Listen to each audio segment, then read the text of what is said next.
Johnson narrates the way, and the ever-steady Styx point shall ride away your brain. Bad to the bones, bruise the furnace, pick up for days on days, and the great Doc covers Boba Fett got bad writings to slay. We are all damage on damage. We are all damage on damage. We are all damage. The qualified. The qualified. We are prepared.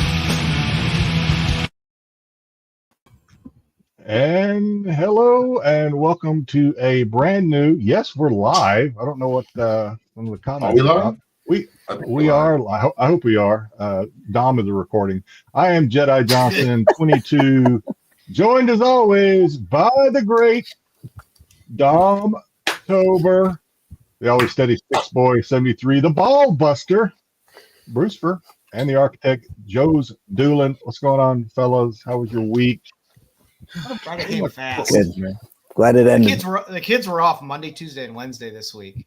So the week just felt like it went really fast because I went back to school on Thursday, and next thing you know, it's Friday, and it's this shit. Yeah. So I was behind on my slides this week because my brain was all fucked up. Plus, I was out of town last week and didn't get back till Monday. So Fair enough. It seemed like exactly last week for me. I thought I was going to be sick earlier in this week, but I don't know. I got over it pretty quickly. Yeah, I got over it pretty quickly. Loaded up on zinc. Pooped it all away is what I did. Pooped it away. Yeah, there you go.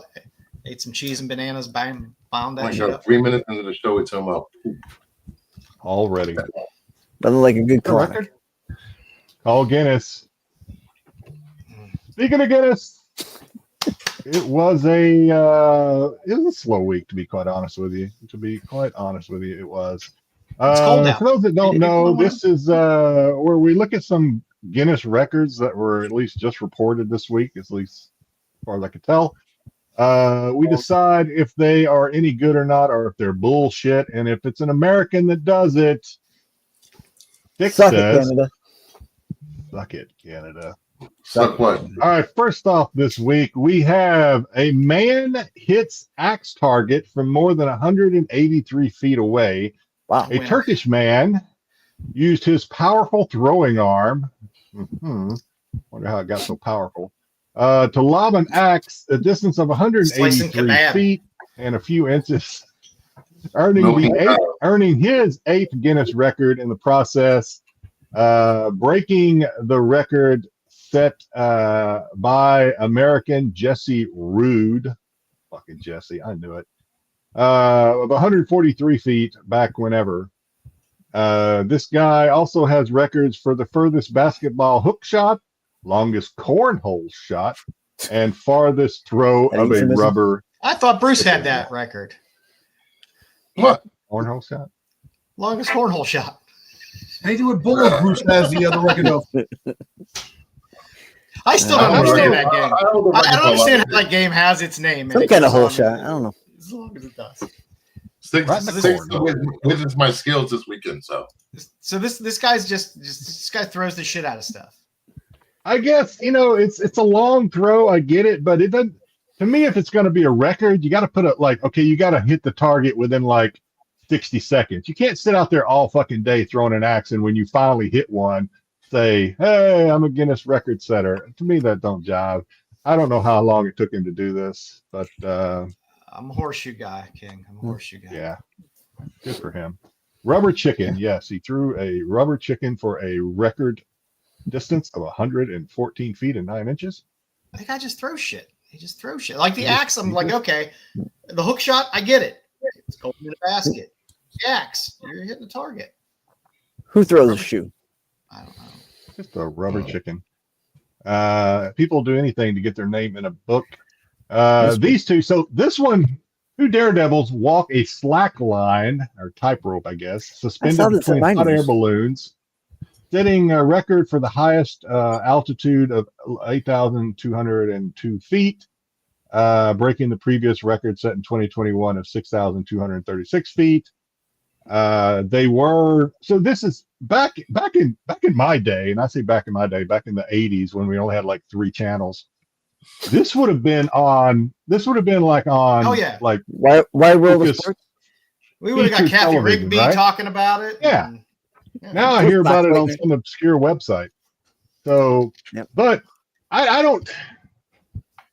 Correct me if I'm wrong, Styx. You know you've lived forever. Yeah.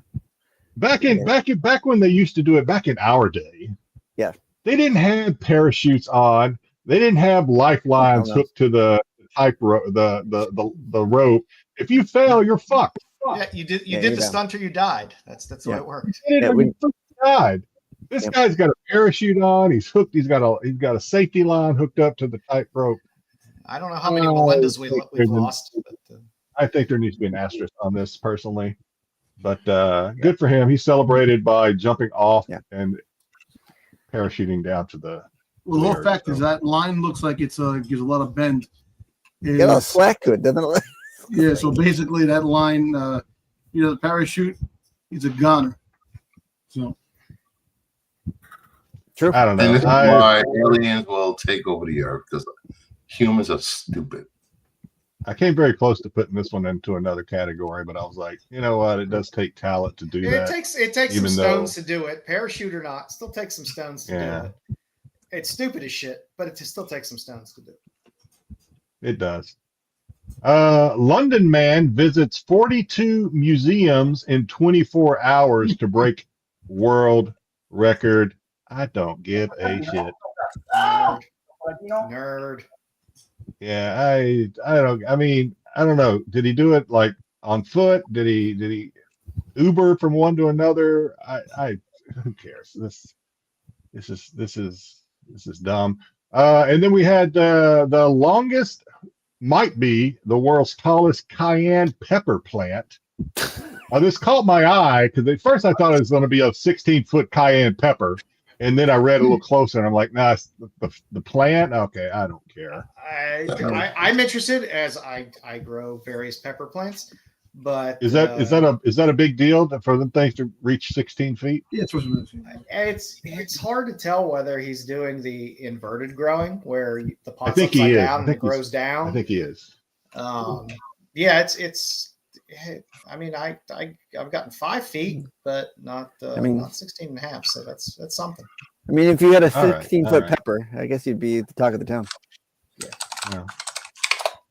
Big red pepper, big hot red hot. Yep. Yeah.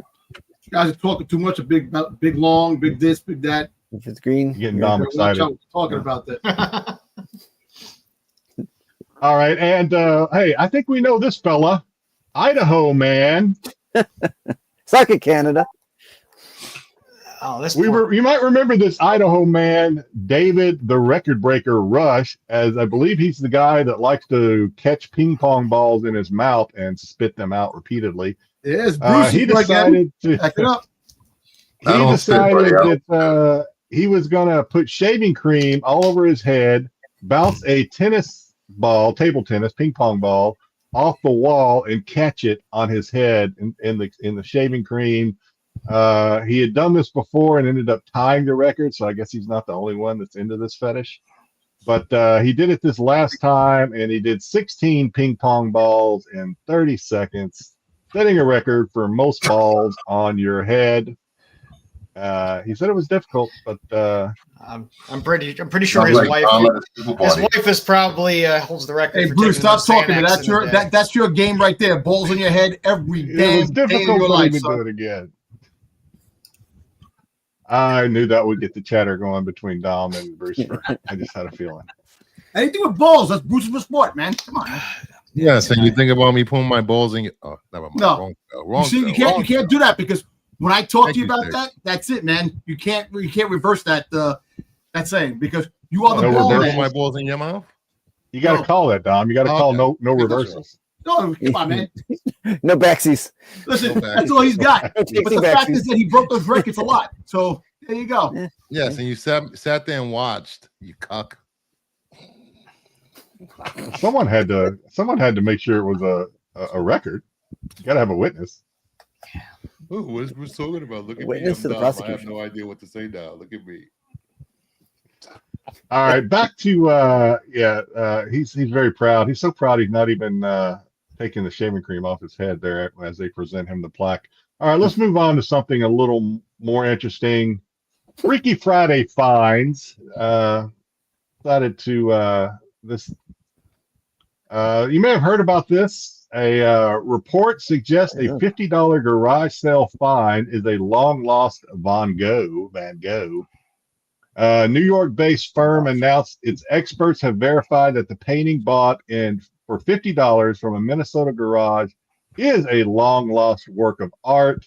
The painting, titled Illimar, was previously analyzed in the Netherlands by the Van Gogh Museum, determined the artwork was not from the famed painter who died in 1890 because it had something to do with stylistic features.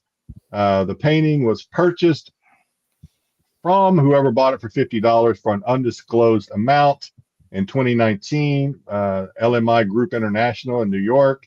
They just released a 450-page report arguing in favor that it is a Van Gogh, and if it is authenticated, the painting would be worth $15 million. What I want to know is, they're going to argue for it. Yeah, absolutely. I want to know what they paid for it. I mean, the guy or gal, whoever bought it out of the garage sale, paid $50, but I looked around. At least everything said it was undisclosed. At least $65. Hopefully they made a profit. Yeah, $50 in a soda. Hopefully at least they got that. But I like these are always fun when stuff pops up at garage sales that might be worth gazillions. That's why you got to go to garage sales that people have. You never know what treasure you're going to find. Especially so. The brief period that I lived in Rhode Island, and this is a period that I was watching American Pickers way too much, probably. I would go to estate sales and things like that, thinking that I was going to strike gold. I bought a painting. I remember I bought a painting. I still have it in the garage for like $20, thinking, oh, this is a pretty cool painting, might be worth something. I researched it. I think Two Girls, One Cup. No, I'm not so lucky. But I researched it. It was sold by Sears, I think, for like pre what do you call it when homes are pre-furnished homes or something is what this thing was for. But anyway, they probably gave the guy a $50 gift card to Mavericks. That was Mavericks. It's like a restaurant in Minneapolis. Oh, okay. Anyway, having this conversation by yourself. That was interesting. Yeah. Okay, just making sure. It is. Makes myself feel good. Good job. Those finds are always fun. Nobody's safe tonight, Styx. Nobody. I helped out. Stop sharing that. All right. Let's say hello in the chat. Say hello. GT Comic coming in at first, and then he bailed. He did not. He did not give us a whole lot. I don't know what Donald's doing. Out on a lawn chair somewhere. What are you doing? Then comes Tommy Longbox, a qualified, bringing the heat. Beer. Have a good show, fella. Catch you on the rewind. Whoa. And King said, "Deception." It said live. I don't know what are they talking about. Is that Pete's show or is that us? We are live. They was talking about the show started a little late. That's what. Oh. Did we start late? I don't know. We started at the same time we always do. We just start whenever the other show ends. We don't have really a set time to start. Yeah. Well, we're supposed to start at 9:30, but the 9 o'clock show decides to be 20 minutes to 30 minutes. Pete likes keeps making those shows shorter and shorter every week. Yeah. Ed LeBeau, hello, Bluebeards. What's going on, Ed? Glad you're still with us. I say we bail and just set the show for 9:30. Screw when Pete ends the show. Yeah, but then people would start watching other stuff, and yeah, they're watching other stuff right now. We just have to have Pete do it live with us. Hello. It used to be live, and I don't know. It got hard. What's going on, Mama Bear? Hello, boys. Hello, Mama RP. Bear. What's up, peeps? Have a great. I can't read. What's up, peeps of great taste and refinement? You're on the wrong show, buddy. 4 out of 5. We're refined, even though we do deal with elevated smut here. Elevated. Cancel Dom. Cancel Dom. Elevator too. Yes. You never cancel me, baby. Never. Best wishes. Oh, come on, Terry. Not that face. Aquarius be upon you. Aquaria. I saw that. Right. Like, oh my god. You exceeded my East Texas education with that word. Yep, rubber chicken. New Daredevil villain rim shot. Rim shot. Ooh. That was for the other guy who was throwing the. Yeah, he was born with shaving cream for hair. I know what his superpowers, but I'm not gonna tell you. No, it was the dude that was throwing the corn. Oh, the cornhole. Yeah, Bruce. Did he leave shaving What's up, cream in his 19 Kahiba? You see? Damn, another plane crash. Yeah, Don was telling me about that. I missed it completely until Don. Nice, 2 plane crashes, and I gotta take a plane on freaking goddamn Tuesday. I'd walk. Now, the one earlier in the week, I lived right down the road from where it happened. I used to live. Terrible. That was sad with the Yep. Hearts go out to those folks. Hopefully they figure out what caused it. We're going to hell in a handbasket, people. Gumpy? I'm pretty sure Cleopatra holds the record for balls on head. Yeah, again, you gotta have a witness. Nah, Bruce won that a long time ago. So what's up, Brian? Let's go. Absolute Geek Matt is he's with us. He's gonna crash the show. Absolutely. And Nerdy Geek. I feel like Nerdy Bruce Geek. Fur, what's up, buddy? Bruce Fur, you got a buddy? Huh? You got a buddy? I have a lot of Deviant Bruce Fur is always needed. What's going on, Tyson? Not wrong. And I think that is it. Hey, Matt's in the chat, and we get a picture of Matt on the shitter wearing a helmet. It's wonderful. Yeah, I am sorry. We'll get you next time. I know, Tyson. Hey, listen, I would love to, man. You know, I'm in God's hands. So, no, Tyson said cancel my flight. Don't go. Hey, Melissa, happy Friday back at you. Hope you have a great weekend. No, I believe in her. It's fine. Bruce Fur, do you have a outside looking in for us? A what? Did you do outside looking in? Did you make slides? Of course I did. I'm always on time. I'm always prepared. We have an interesting show tonight. We got our. You can never be me, so that's the whole thing. You could try whatever you want, never be me. So yeah, I gave up trying to be you a long time ago because I realized it's hard to feel like this all the time. At the end of the day, stop the Italian act, man. Stop it. We do have a great show tonight. Joe has put together some magazines. Can't be me. Joe has put together some magazine comics. Styx, do we have trivia tonight? To your dismay, yes.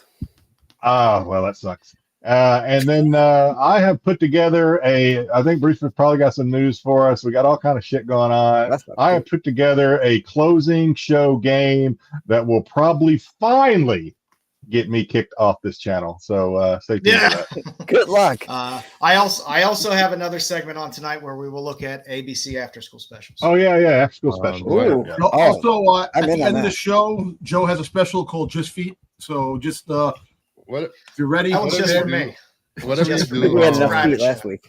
That's Brad. Whatever you do, Jedi, please don't cross any lines. I don't need a million phone calls from Marco this week. Well, you might want to. It's fun because any of us can piss him off, but you'll get the calls for some reason. I get all the calls. Listen, Bruce says Bruce sent the video on the Marco yelling at the guy in the store. I'm not yelling. They threw him out of the store. That video he said. Did you get a call for the real? Well, you weren't even on last week. You weren't even on last week, Bruce. Did you get a call about Joe's foot fetish? Marco's calls consist of, "Hey, buddy, what's going on?" And then rambles into like 20 other things, 15 calls that day. You know, I look forward to my Marco morning calls. So, regular. Start reading into that a little bit, you guys. All I heard was you enjoy Marco in the morning. That's all I heard. All I hear is Marco calls Bruce on a routine basis. You might want to start looking into that. Why is he on that note.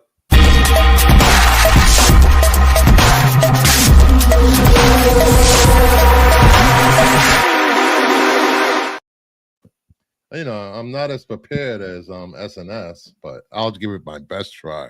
Who is? Who is? All right.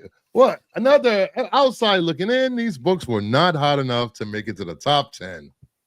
First book up on the list is Spawn 340. Mark Spears cover. I believe this is his first Spawn cover from 2023. People are going back and looking for his earlier works because the monster books and the monster Kickstarter books are getting out of reach of a lot of people. Yep. Although I went to the LCS today and in Syracuse, and they had a lot of number 3s on the shelf still. Really? Yeah, they had a ton of them. Well, 40,000. This looks like that wrestler. Who's the wrestler that Marco liked so much? Triple H. Goldberg. No, Goldberg. Goldberg. Yeah, it looks like Goldberg. Yeah, Marco says he's the world's greatest wrestler. Marco is heavily on drugs. He's got to get off that shit because you don't know better. So, I'm sorry. I'm just said that. I mean, is this thing just selling? Oh, so you said it. So people are going back and looking through this comic because Mark Spears is. It's his first Spawn cover. It's his first Spawn cover. Okay, all right. And Mark Spears is very hot right now. Seems like everything he puts out just shoots up. Not my favorite Mark Spears cover. I'll just put it that way. This is not my favorite Mark Spears cover. Yeah. I mean, people think they're just going to flip because so much stuff has just been hitting open order stuff, and it just immediately seems to be going up. Yeah. People are just going back, dig through the boxes, and look for the old stuff. The crazy stuff. Monster 3 today released. It's over cover price already on eBay. The sales. That's what I was saying. But Styx just said that he still had a lot of the shelves. Hey, look, what's going to happen is that Spawn covers, the Spawn fans and the Mark Spear fans are going to drive these books crazy because you know how the Spawn fans, how they love their covers. They're going to be picking these things up. These books are going to start getting out of reach too eventually. Yeah, you got 340, you got 355, 356. What's the other ones? Probably. Was this book a short print? Like some Spawns are short prints. This one probably wasn't. Just this was the A cover or B cover? A. Well, see, that's the thing. Spawn, how many issues does McFarlane put out anyway? Like Spawn books? Not many, right? Distributing? No, right? So, like titles? The mainline Spawn does. No, I'm talking about this book. Number-wise, it's fine. No, I mean, there was a time with Spawn in the run where the print runs got low, but I don't think they're that horribly low anymore. You know, I look at it this way. You know, not short prints, but hot covers, hot artist, McFarlane. That's a recipe of. If you look hard enough, like I did, like me and Styx did this weekend, we went digging together. I found a ton of Spears covers in the back bin. Yeah, you were all $99 or cheaper. Yeah, I mean, a lot of these, again, they were just open order covers. They weren't ratios, they weren't anything special, and a lot of them are still sitting in back bins out there. People forget that they exist, and now that they know they exist, they'll start to get poached. But so this one made the list because people are looking for it. Probably a high volume was moving. Probably not an expensive book yet, right? I mean, it's I think it's hitting under 10. It's hitting between $5 to $10 on eBay. Okay. All of the cheap copies already sold out. $2.99. The $5 copies already sold out. Yeah, this is a volume move. All right, it's just a volume move. Like it's nothing necessarily special about the book. It's just. The next cover I like a whole lot more. Spoiler alert. Yeah. Next book up on the list, we have King Spawn 38, Mark Spears cover. This one had a little heat. Back when it was released. Yep. It looks very sharp in hand. Was it going like $20? Was it like $20 now, or how much is it going? Probably like 15, maybe. 15. Yeah, between 30 and 20. 15. You can still find some cheap copies of this out It there. does kind of look like he's juggling skulls in a way, but I like it. This is another one. It's a dark Just cover too, so. go in those back issue bins. This book isn't that old. It's only a few months old. So there's a chance a handful of these got pushed to the back issue bin. And I mean, if your LCS is smart, they've pulled them out of there by now and moved them elsewhere. They're not that smart. But those recent back issue bins, you can still find this. Well, this one's probably, looking at the cover, hopefully it doesn't tick easily, because the ticks are going to stand out on this thing if it has been in the back bins getting. Well, you said it didn't come out that long ago, so hopefully it hadn't been flipped. No, this came out when end of last year, right around November, right around Monsters launch. Yeah, it'll be this came out. This came out, I think, right when we interviewed him the first time. Can we see a huge resurgence on these books? Actually, starting to shoot up. Let me see. I can't imagine these books going that ridiculously crazy. But who knows? None of it makes any sense to me anymore. Anyway, it's it's cardstock. Okay, so it'll be pretty sturdy. Yeah. You get that 9.9 or that 10? Not with that spine tick right here. Yeah, I was gonna say, if you can catch this. I mean, Don was asking about the prices on these things going crazy. Graded prices might. There haven't been that many graded of these. I think the 356 graded sold for what, $80. That was probably the highest of graded copies. I don't think people have sent these in for submissions. Well, they're probably all still in a holding pen down in CGC. I was gonna say, don't remind me. Are people even submitting? Yeah, well, people can't even submit. People can't even submit books for a quick flip anymore to get graded because it takes forever. And no, this book is not going to be probably as hot as it. No, by the time the book comes back, it's not going to be hot. Well, this book has been out for a while, so just remember that these open order books that aren't ratios, there's no first appearances. It's not the first art cover of the no one's going to be grading it. They might go up a bit now, but these will be the first books that also go down. Yeah. That's why you grab all of his DC ratios. Some of them are already a ghost. What do you think? Which one book you think is the one that's really picking up heat? 356 has the heat right now. Yeah, 356 right now. But there's a ton of Twitch cover. Twitch cover. The Scorch cover is beautiful. I love that cover. Yeah. Mm-hmm.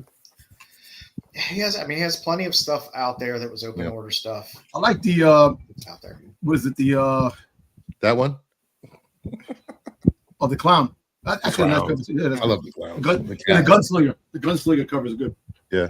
Yeah. All right. Next up, what we got? Avengers Academy, Fear Itself, number 20. The first appearance of Ava Ayala. So is this some more Rivals? Yeah. It's Rivals or she's. No, this is I think the next three books are Friendly Neighborhood Spider-Man books. Friendly okay. Oh, Friendly Neighborhood. Which I gotta say is, or it could be awesome. Daredevil, since the actor passed away, and they might want to move away from Hector to Ava. Yes. Yeah. I'm excited about watching it. I haven't started to watch it. It's awesome, man. It's freaking awesome. You know, I like the turn of events that take place. Ava Ayala is the third White Tiger, I believe. Third? Yeah. I think third, right? Who was it? Because the second was the one that died, right? The actor who just passed away. The first White Tiger, and then I believe the second White Tiger was his daughter. And the third one is his niece, or vice versa, something like that. I'm not a big Marvel guy, so I don't keep track of these characters. But I'm just speaking off the cuff. So.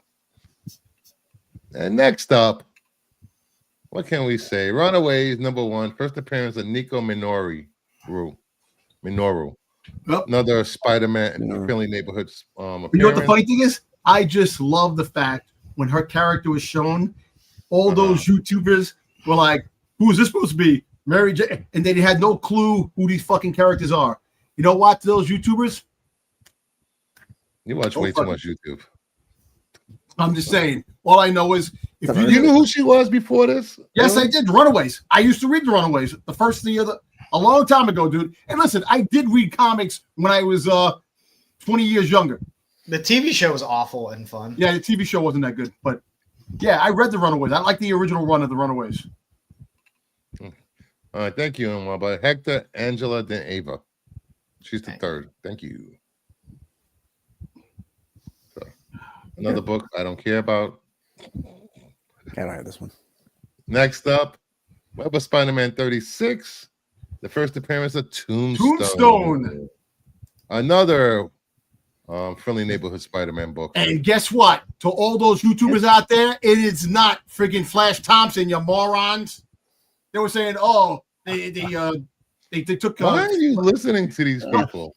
No, I'm just saying that they were just saying about they changed the the minority SWAT. Jedi, you have an answer for this? Yeah. Oh, Throw him right in the box. Fuck them. Idiots. Nobody cares about this. But idiots, man. I don't even know if this first appearance is a minor show up at the key end with Spider-Man villains. Yeah. You know, yeah. Most people have this in their collection already. I liked. This is like, you know, this past summer when X-Men, when the X-Men 97 or whatever, all these little $1, $5, whatever the hell. Hey, favorite time of year. You know, they started popping up as being hot because of volume. I think more than anything else, they started moving. Yes. And you know, Joe said it earlier. These things are going to be back in the dollar bin, like in three months. So if you got them, sell them. But I wouldn't be out. I don't know. I should tell them. Well, listen. Well, look. Back in the '90s, when they had the Spider-Man cartoon in the '90s, you had all those villains and everybody. That wasn't driving prices of first appearance of characters back in the 90s. They were in top 10 lists. I know, but now every little appearance now is driving these books. Meanwhile, you had Spider-Man cartoons before that had these characters all in it too, which is kind of funny. Yeah, people get jazzed for this shit, and it goes up a bit, and then it goes right back down. The market. The OLI is a reflection of the market. It's a reflection of the market and what people are buying, not necessarily what we like and what we think is long-term good. If you think they're willing to spend their money on this, let them buy it. Yep. Hey, Tombstone's a great character. Tombstone's fine. I don't. Yeah. I mean, I'm not a big villain spec fan for villains, but Tombstone's a solid rogues gallery. I like the mobster. Yep. Connected to Robbie Robinson. Yep. All right. Yeah, Tombstone is one of the more interesting street level villains he has.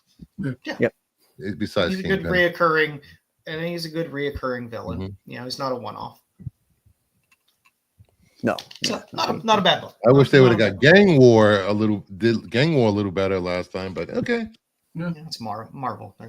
That last one they had? They're gonna Marvel. Oof, the last one was bad. Well, the first Gang War, the original Gang War, that was an Amazing Spider-Man. That was the best. The other ones, that was really good. Yeah. Yeah. Oh well. Dom's just upset because he paid a lot of money for the first appearance of Kira's niece and nephew on the Star Wars. So Dom's bullshit. I didn't pay a lot for that crap. Yo, I haven't bought Star Wars. I actually might just buy the Legacy of Vader, which is actually looking pretty cool, man. I kind of like what the other book's going to be about. Yeah, Tombstone is black. Tombstone is a African American character. The first appearance of so and so's nephew. All right. Yep. If you want to hear more about these books, head over to CBSI.com and check out Pete's notes on these books. And if you missed the top 10, you can head over to the CBSI.com and check out Pete's Hot 10 for the week. And also, after this show, you can go back and rewatch Pete's video on the CBSI Hot 10. Take it away. After we're done. All righty, kids. Let's. I had quite a week. I was up in Pittsburgh last week, so I did some deep diving in some dollar bins. I got some orders that came in this week, so. Family show. So I know I have a lot of pickups. So let's get into it. Let's do some pickups. What is it? Is it titties? Oh God! So I was going to go. I actually had some original art that I was going to go through this week, but then I saw the stacks that Joe and Brewster had, so I'm going to pivot and just show one book this week, and I'll do original art next week. I've had this. It's been in my pickup stack to show, and it just hasn't made the cut. But oh, nice! I love we that. got some World of Wood. Nice. World of Wood. 9/8 by Dave Stevens cover. I understand Dave Stevens was a hot topic of one of our chat rooms this week. I love that book. I have that book, not in a 9/8, but all my Dave Stevens stuff. Oh, not a terribly expensive book in a 9/8 either. So, yeah, but it's still one of my favorite. 9/9. It's one of my favorite Stevens covers. Yeah, look, they drop in that great cover. This is only one. This is one of two Stevens covers that I have. I have the DNA Agents cover. That's the only one That's the only one I have slabbed is the DNA Agents. But that's it for me because I know you guys have a ton. So I got a lot. Move along. So, go ahead, that was Styx. it. What do you got? So you're gonna jump right to me. Okay, fine. Yeah. I got a cool couple. Metallica sweatshirt on, dude. Ride the lightning. Yeah. Picked this up in a Facebook auction. I got a Daypole Doctor Who K9 still on the package. I love K9. This is smaller than I expected. I expected it to be a little bigger, but how old is that? She said 86. Well, that's awesome. 87. I was gonna say, the plastic's starting to turn on it, so I figured it had a little age. Definitely in need of a little bit of a patina on that bubble. Can you clean that up? You can't clean that up, can you? Once it starts turning, the bubble. Yeah, okay, yeah, the bubble. Maybe the card a little bit, but not the bubble. Card looked okay. Card looked all right. It's a bubble. And I picked up some Man from Uncle. Ooh. I know I'm backwards. I don't know why my camera's backwards. I gotta figure that out. Nice, Man from Uncle. We're good. Some good covers. I was thinking about getting $6 Million Man Golden Key comics. I always appreciate your love of Gold Key and Dell books. That's always good. They're fantastic finds. They're so untaken care of in every box. Yeah, these ones are really nice. I mean, there's some age. I mean, like you say, they're not, they're beat up. Yeah. But I will tell you that in maybe a week or maybe a little bit more, I will have some big surprises that are coming my way from overseas and from the coast. One man coming your way. A deluge of get the brides. Again, it will be a surprise. The catalog bride from overseas. My Russian Ukrainian wife will be here. Yeah, that's right. I'll let you visit. Are you done, Styx? I'm done. That's it. There we go. This is where I take a break. Take a break. Go ahead. Well, listen. While everybody was out doing their thing, going their dollar diggings, all that stuff, I decided to go dig in my own boxes, man. And I find some nice gold in my boxes. Digging in your boxers, you said? In my boxes. When you have something like this, which started it all, the first Wizard, iconic McFarlane cover, which started the top 10 list that freaking had it, this would started with the top 10 right here. So you have this one, the first Wizard book. Son of a bitch. Then you have the San Diego Comic-Con variant edition. Yes, the first Wizard, both. Then you get the 1 in 25 Moon Knight with Hobgoblin. Oh, why your fingers like that? Is that natural? Does your fingers just go like that? I'm just doing this. It's how he drinks his tea too. I'm just doing this. Yeah. Pip pip cheerio. There you go. You see? Yeah, I see it. Okay. You get another one. No, he's not doing it. There it is. Okay. Hey, I'm trying to show the cover. I can't hold the book in my hand. Yeah. You want to do that? There we go. A German McFarlane cover, Hobgoblin, Green Goblin battle. Now I'm not distracted by your twinkly fingers. Okay, that's very good. Thank you. The Italian for Venom. This book is fucking hot. We knew you had that. Then we got here first Hobgoblin. the Mexican edition, Spanish edition, and then we got the Canadian French edition, first Hobgoblin. Then we got a hot Star Wars book, the chrome cover of Boba Fett. God. I remember when you showed that the first time. I know. You and JJ thought that you were like royalty because you guys had that book. JJ was the one that got this for me. He found one on. He found two online. Got one for him himself. He got me one. There we go. The first chrome cover. It's 77 issues. That's all it's limited to. And there we go. The preview edition of the High Republic. Strict embargo. This book, the last one. I thought you were going to send that in to get graded. I gotta say it. I definitely have to. I definitely have to. You've been saying that for 3 years. When they finally do something significant and good with High Republic, that book is going to probably be so expensive you won't even be able to sell it. I don't know. Hey, that is a very rare book. It is. I'm going to try. I'll see what's what. Here, we have a French edition. Return of Boba Fett. Now we got here the homage cover of the Giant Size X-Men Star Wars. The first Deadpool homage cover with Boba Fett in the cover. I've got that one. The black and white version. I don't have that one. I think there were there 75 covers. Hey, Scott Campbell. Boba Fett with Han and Jabba the Hutt.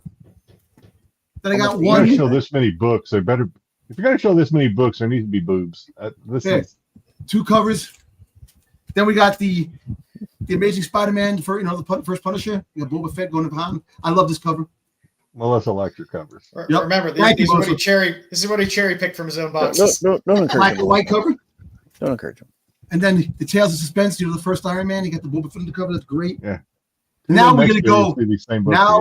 Now we're gonna go to the journey of Turkish editions. Oh my God! Don't. Not only the red sketch.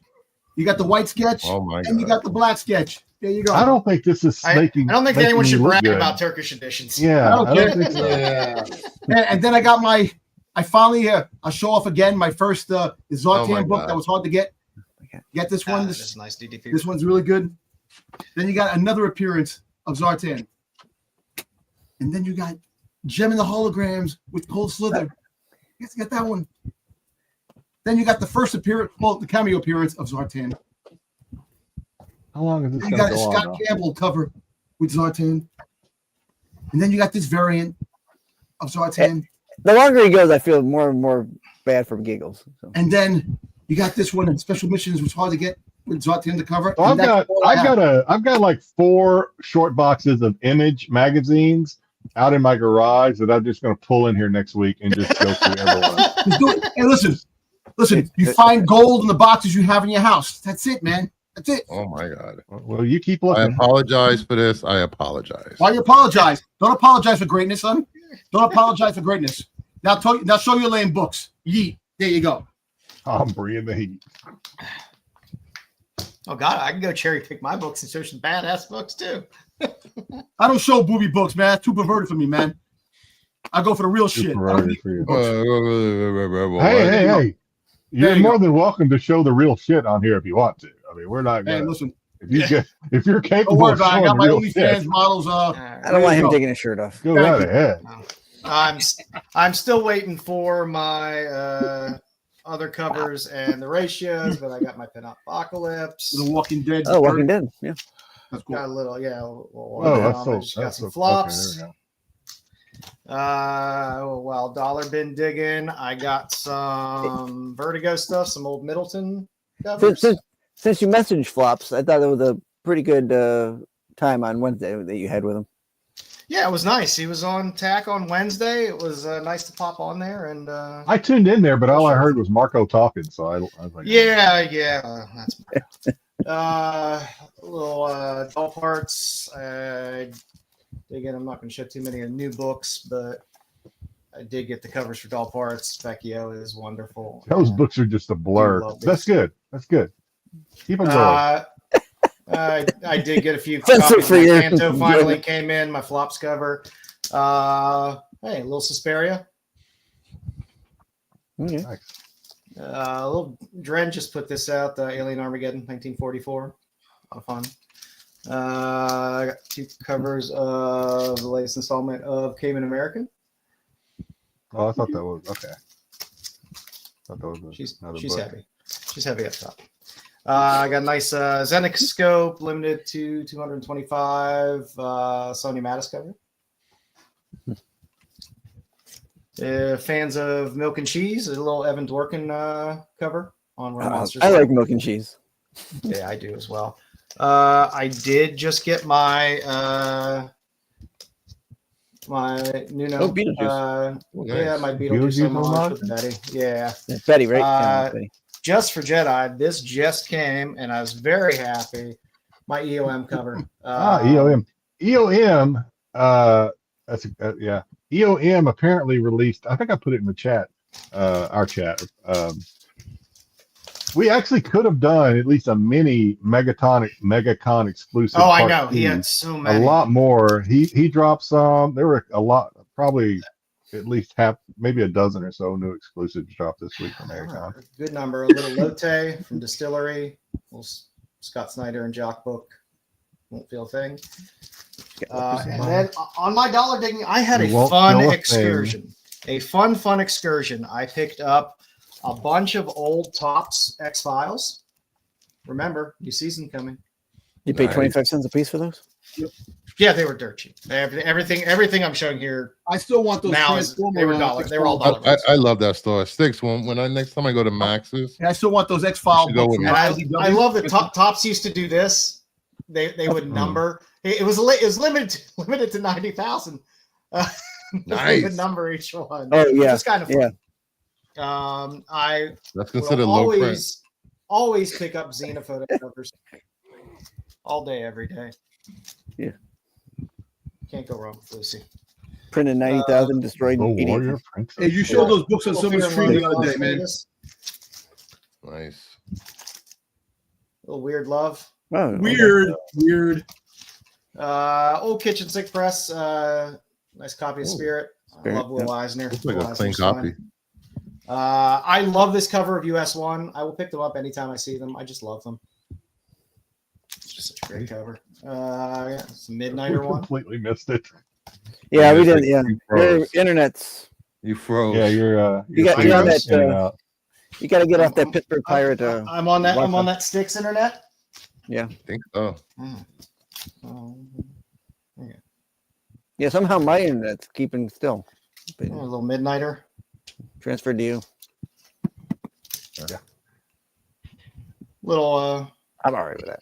Little Marx Brothers. Little Crossfire Rainbow. Found a little Michael Turner sitting in there. I'm never going to pass up a Michael Turner cover. True. Yeah, hold it up a little longer so it'll. So it buffers. Yeah, wait for the buffer. Am I going to have to log out and log back in? Damn it, kids! I don't know. I'll do that. I'll do that while Bruce is doing his. Yeah, that's what I plan to do when Bruce first starts showing his stuff. Is log out. Yeah, stop downloading all that Brazers videos. Picked up some Lobo cheap. I just like the Lobo covers for $1. No, that was nice. I love that one. Wow. That's my favorite one yet. Lobo. There you go. That was better. Good. A little Boland. Up to 3. Yeah. Throw some Mississippis in there. Since Dom had some gem. There we go. Oh, okay. Dark gem. Nice. Nice. What's up, Brogu? The Bambi twins. Oh, Jesus Christ. It's the Barbie twins. Nice. The Bambi. I'll tell you, Topps had some good stuff when they did their comic. Oh, my eyes are starting to burn. I got some Eiffel. And some more Eiffel. Some Peter Driven and some Divorce. My eyes are burning because it's trying to focus on these blurry. Trying to catch the image before it. Well, I'm sorry, boys. You do your thing, Bruce. I'm going to log out and back in. Who, me? Yeah. Oh, yeah. Yeah, you. I'm going to log out and back in. All right. I'll start off with Return of the Living Dead cover. What? Number 2? Bears cover. They had that one at the shop too. Yep. Monster 3. foil flip. No, they didn't have any of the foils. 3, just a regular. They had that one. Anniversary. 20 of them. Hot grandma. Hot grandma. That's There's 2 reasons she's hot. That's a female McFury right there. The other side of the flip cover. That's a foil as well, right? Yes, hollow foil. The regular 25th. Yeah, you showed that one. The brides. Yep. Cover A. Yep. Oh, 2 more of these. That's the first time you showed those, but okay. The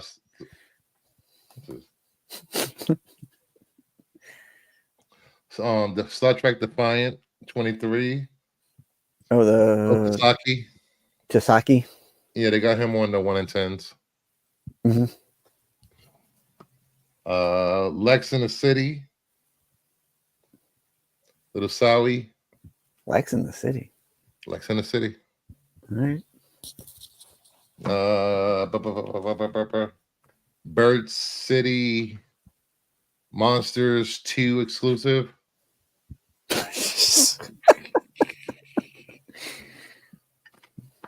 Putting their kid through college. Yeah, pretty much.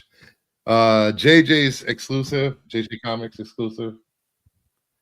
You're right about that, right? The last Mark Spears Ranger I was missing, the Pink Ranger. I like that one. I like those Ranger ones like that because that's the way I wish the Rangers were. And then I ended up half dead opening up a DCU collector's pack this week. And I scored big with 4 books out of that pack. Adventure Superman 499, 498. Fourth printing. Yep. The purple. I know Man of Steel 20, second printing, DCU. The last time this sold, it sold for a little over 1,000. So damn, that was pull out that box. Raw? Yeah. Damn. Adventures of Superman 499. Last time this sold, there was probably like 7 raw. 700 raw. So, and you pulled those out of what kind of box is this you're talking about? A collector's box. It collected all issues of one of those polybag seal packs. Oh, how much did the box run? 70. It cost me $77 on eBay. Damn. Thanks for the tip. Another super rare Superman 77. A 9-in of this just sold for like 500, I think, this week. And probably one of the most rare DCUs that I've been looking for is Wonder Woman 95. Little cheetah action. Cheetah. Nice. Little Boland. Yep. Yeah, there are no sales for this book because no one's selling them. Yeah. Wow. And that is it. Nice. Hopefully I'm not all over the place again. So it was better. Yeah, you look better. Good. Excellent. Fan-fucking-tastic. All right. Let's get into our show. So for the Comic Now and Later this week, 3 for this week, 3 for the future. You can't not mention the Hello Darkness Jenny Frison cover this week. Yeah, that was on the Hot 10. That Lady Demon is pretty cool. Yeah, that was number 3. I think it was number 3 on this Hot 10. It is a good one. Did Pete censor it, or did Pete show the actual he did cover? Yeah, no, he censored. He put Rennavision logo across her chest. Oh, I just like to cover the nipples on this show. Well, so I covered it with. I actually didn't. I grabbed this. It was hard to find a picture of this cover early on. Everyone just kept having that, the bag that was in front saying that was. Yeah, and that board in the front covered everything. It wasn't not for human consumption, or partial or anything. I'm a big fan. Lobos is back, man. Lobos has been putting out some killer covers. This Psylocke 31, which you can also very get psychedelic trade dress, is pretty damn cool. The Psylocke 3 cover, or all the Psylocke covers have been really good. But like I said, Lobos has been killing it lately, and this is a good one. If that was a black light cover, it would really be great. Yeah, it would look cool in black and white. Yeah, without that, yeah. Or at least the background in black and white. Yeah, yeah. Well, that's what I mean. The background. Absolutely, that's what I would have done. Just gonna start using Marco's head to censor things. I'm sure he'll get real pissed about that. Oh, jeez. And Zenoscope has the Cinderella Omnibus coming out. There is a nice Sonia Mattis version of that, the Bloodstained one, which is nice. I love Sonia Mattis. Her covers just keep getting better and better and better. She's wonderful. And heading into the future, we are going to be getting our Penthouse 1 coming out very soon. But Penthouse 2 covers have been they're just recycling, restarting the numbers again for the new year. So, like a lot of magazines do, you kind of get on. I wish they would volume it and at least say volume 2, number 1. But Dom, I have a question for Dom. It's just popped into my head because I'm weird and strange and perverted. What if Dom? How would you feel about this? That the slide before where he had to cover up the nips. What if Joe took a cropped out version of a man's nipples and put it over her nipples? How would you feel about that? Would you feel funny about that? Would you feel funny about that? Jeez, what is I feel funny even talking about that. I don't know. It does feel weird talking about it. It does. That I report to HR after the show, please. Because you can show a man's nipples. Men show their nipples all the time. It's not like wrong to do that. So you just take their nipples and put them over her nipples, and you're good. You're censored. There you go. In theory, you are correct. See if that works for YouTube algorithm. Yeah. But like I said, they released the previews for Penthouse 2. They're all a handful of really great covers, but this Kersey one is quite nice. Dynamite's putting out wacky races. So if you're a fan of Muttley, and the K Brothers, Penelope Pit Stop. You gotta see that. Yeah. There's a nice Linsner cover as well with Penelope Pit Stop on it as well. But I'm a sucker for Hack. When Hack does covers, they're just fun. So Grogu, I'm showing my nipples right now. And DeCall has a slew of covers coming out. He's doing a Fire and Ice cover, handful of stuff. Why did this one make your list, though? I don't like this cover. Part of me really liked it, and part of me didn't kind of like it, and I couldn't decide which, so I just put it on the list anyway. Well, let me help you. I don't like it.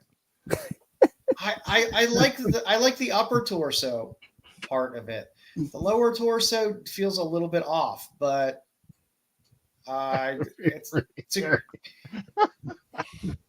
don't know. I kind of dig it. Part of me kind of digs it. He did have a hairy chest, so yeah, I'm not wrong. And I have added a new brief segment. Don't get jealous. After our Now and Later, which is the Joe's Duelin's Tops and Tails cover of the week. What's going on, Pierre? So my Tops and Tails cover of the week will either focus on a top, a tail, a top and tail, so look, of either some fun older books. Maybe it's a book that just came out. Maybe it's something that's coming out soon. But Nippy 2, which is a Kickstarter, the Nippy 2 Hot to Handle #1, with Othala M, who has been killing it on a lot of these Cheeky Comics Kickstarters. This is the sweet variant. If you want to see those puppies unsheathed, there is a naughty version. So, and you also have the male nipple version too that Jedi can buy. Come in next week. Jedi takes up support my Kickstarter. Support my Kickstarter. So this is my Tops and Tails cover of the week. Thank you. Okay.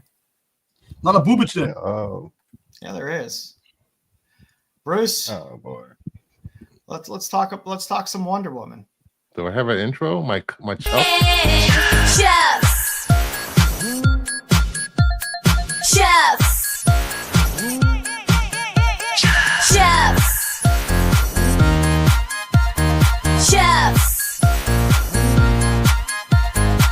time for the 5-minute absolute update. Absolute. There you go. Yes. For those that don't watch the show since I regularly, was not here last week, we are doing Absolute Wonder Woman #4 this week. And we got to see Diana perform rituals of blood magic and other stuff, mystic arts. And we got to see God. We got to see long swords. It progressed the story. And #5, shit in the arc. I'm liking it still. I'm having problems with the art still. Man. The third one was horrible. Well, we got some legacy characters that have showed up in this issue. Eddie Candy was in there. Eddie Candy has been around since Eddie Candy has been around since the Golden Age, when she was a very fat, small white girl. And she was. Yeah, she was her little sidekick. She was her little sidekick. And that girl. Okay. She's been around since the Golden Age, Silver Age, and then she disappeared. With the reboot. No, she was reintroduced in 2011, I believe, is kind of the current iteration, and that's before that she disappeared. That's the variant iteration that we've gotten in this as well. Rev it up. And it was okay. Leader of the pack. I mean, I found that with these books, it seems like every issue 4 gives us a little bit of backstory. Mm-hmm. And this one seemed to follow that same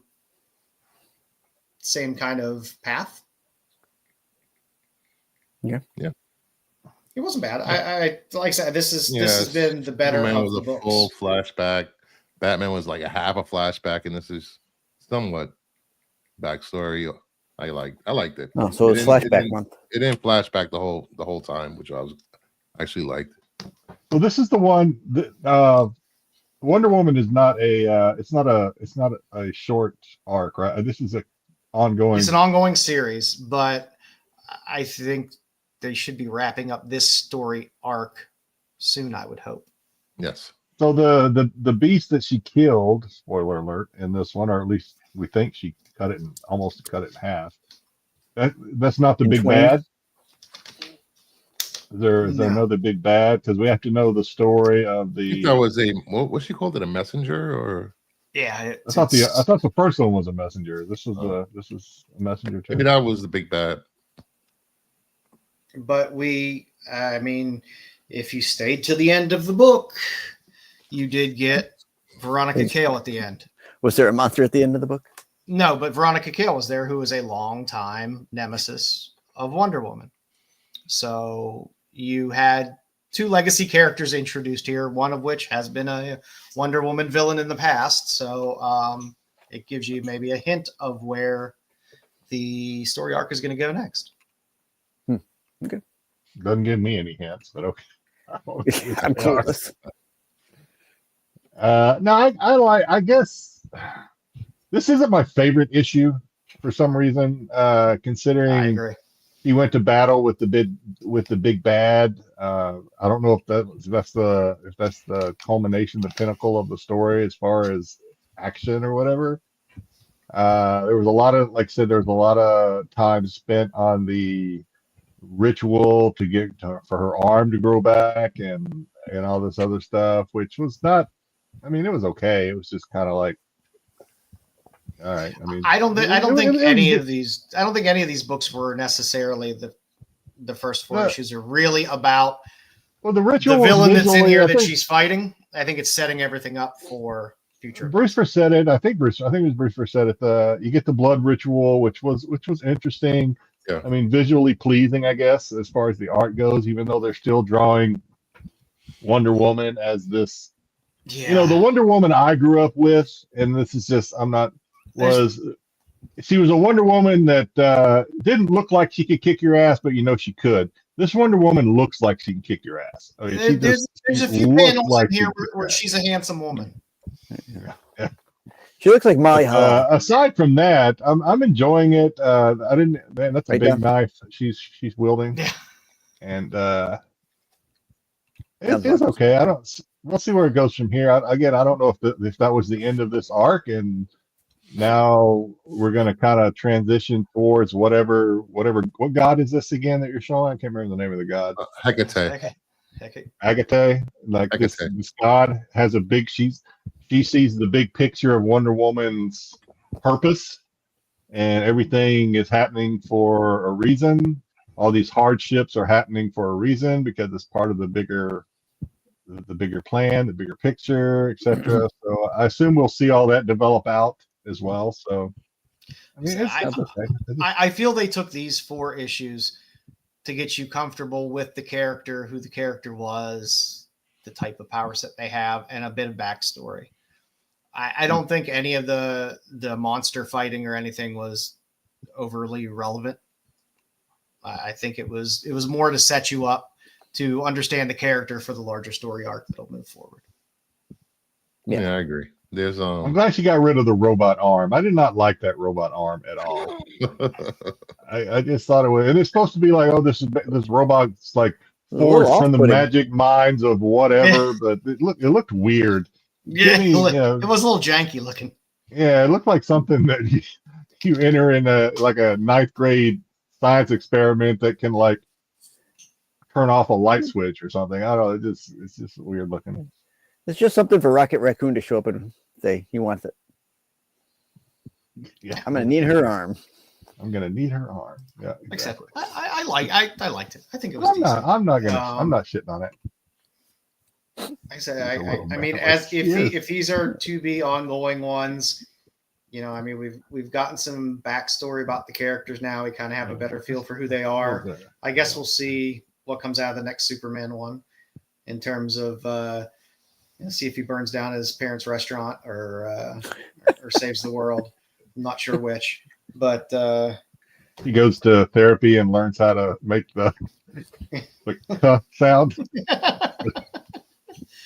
Cut off.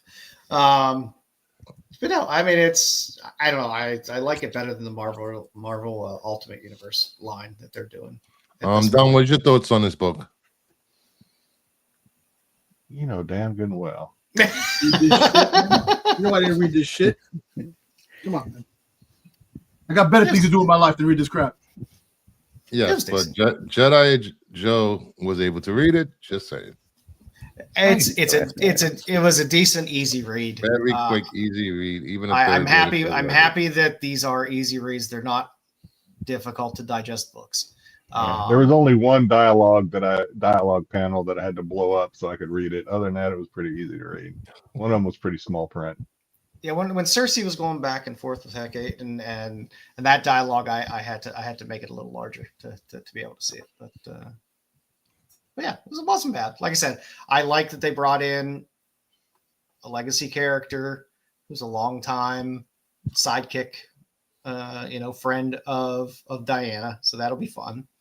And I like the fact that they introduced somebody who is a kind of a longtime villain as well. So I think it bodes well for the story moving forward. So we'll see. Yeah. And it's different enough that it separates itself from the mainline Wonder Woman, which I like a lot. Yeah. I think this character is the most distinct. Yep. Well, the Superman one is kind of as well. Batman's just fucking Batman. But no matter how poor, how rich, he's just Bruce is Bruce. No matter where you put him, Bruce is going to be a dick no matter what. So and we all here for it. So yeah. All right. Excellent. So next week we'll be covering more than others. Absolute Superman #4. See where that goes. So I think we got a game with Styx coming up. Yeah, that feels. There we go. That feels about time for this. You are not having a massive stroke. It's just trivia with Styx.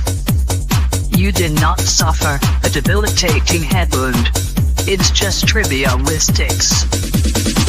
It's not CTE or PTSD. It's just trivia with Styx.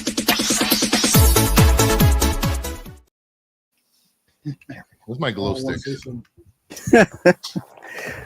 All right, this week, Joe came up with this magazine thing, and I'm like, I don't know what to do for magazines. This is why I love your trivia sticks, because I like throwing out a topic at the beginning of the week, and I like seeing where the trivia goes, because it's always surprising to me. So this week I thought I'd do not easy trivia, but it's a visual, off-character cartoon movie trivia, animated movie trivia. So we'll see if you guys know these characters and what movies they are from. I'm not a child. I don't watch cartoons. Yeah, you're. Oh, your show talks about Disney crap all the time. Yep. I got to listen to Blue Jay and them talk about Lion King and everything else for 3 hours. Oh, yeah. I couldn't talk about Mufasa for 5 minutes. Yeah. So name that animated cartoon movie from the character. All right. First one. You got this picture here. What movie is this character from? Is it A, Madagascar, B, Cloudy with a Chance of Meatballs, C, Despicable Me, or D, Madagascar 2? Oh, God. I had to throw the sequel in there. I did. I'm going with B. I'm going with A. I think it's Madagascar. I can't remember which one. Oh, wait a minute. Is it? He's got a camera, so I don't remember. I know nothing about any of these, but I would be ride or die with Mama Bear on answering this. Madagascar 2 happened in the zoo. That's it. Mama. I think Madagascar 2 happened in like the Bronx Zoo or something, like some zoo. I think you're likely more to have somebody with a camera in the zoo, whereas I think the original Madagascar happened like in Madagascar or something. Look at Jedi trying to figure it out. I'm gonna go with D. You gonna go with D? What else I got to do right now? All right. Trapped here in this. And your answer is B. Cloudy with a Chance of Meatballs. See, Bruce balls. Fucking Bruce knows. There you go. I have faith in Mama Bear, the queen of the kingdom of nerds. Thank you very much, Mama Bear. She knows her. Joe gets to leave during this episode. I'm here. I just set the camera off for a second. He had to adjust his pants. Oh, he's not wearing pants. Sorry. I'm just throwing a little in. We have to wear pants now? Number 2. Optional. According to this photo, what movie is this character from? Is it A, Alice in Wonderland, B, The Wizard of Oz, and yes, there was an animated Wizard of Oz, C, Wreck-It Ralph, or D, Candyland? Oh, C. I've seen Wreck-It Ralph, and I think, oh God, is that the girl? Is that the little candy girl's dad? Is she like a princess or something? That's for you to know. It's either C, A or C. Ralph. I'm gonna go with C as well. Wreck-It Ralph. I'm going with Terry Floyd When Harry Met Sally.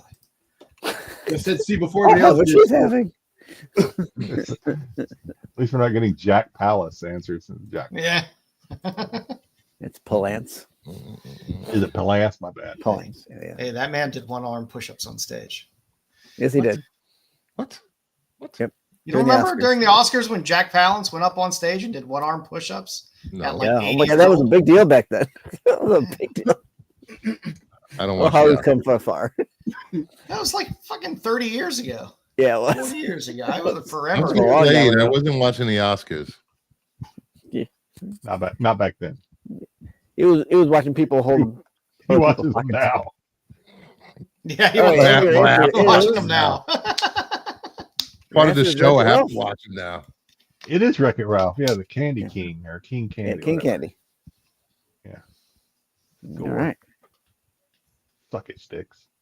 All right. What movie is this character from? Is it The Secret of Nim?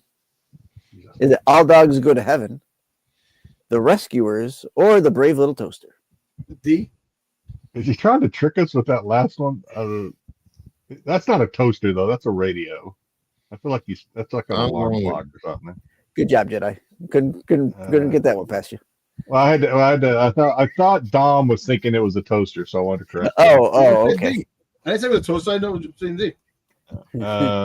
D. I'm wondering myself, Bri. I'm wondering myself. I would say D because it's a show about house appliances, obviously. And the alarm, this clock is I'm going to say D. Bridge on the River Kwai. Yes, that's played by Alex Guinness. Yep, sir. That's Sir Alec Guinness to you. That's right. All right. And your answer is a strudel. Yeah. It is indeed The Brave Little Toaster. If you've never seen this movie, it's a really good movie. I know you have the VHS tape. I know you do. I believe I do. Yeah. So the second one, not as good, but the first one is good. All right. According to this picture, what movie is this character from?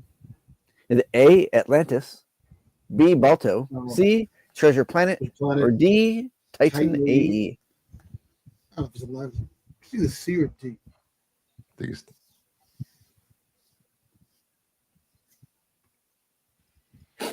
C. No, Mama Bear. Whatever her answer is. I can't see Mama Bear. On the other side. Yeah, because you never fucking saw these cartoons, Bruce, man. What kind of a guy? I'm trying to remember. The only one I've seen is Flasher from the. Yeah, I think I've seen Titan AE. I'm trying to remember the type of animation that was in Titan AE. I don't. He does look like he could be part of a story from the Aristocrats. That's Bruce's. By the way, is the best documentary. If you ever want to watch a great documentary, The Aristocrats is the one to watch. You know, I'm not even going to answer this. I refuse. How do you not know any of these, Bri? Come on now. These are all classics. Classics. I did not know a one of these. Really? Not a one. That's great. I find that. I never used to watch these types of movies. Just, These are all like you always go and watch. Your parents would always take you to watch Disney, but like Titan AE is. I wouldn't. God, when did I go see that? Was it 98? I don't think 98 it came out. Titan AE had some kind of like different animation style, didn't it? It was like it was new at the time.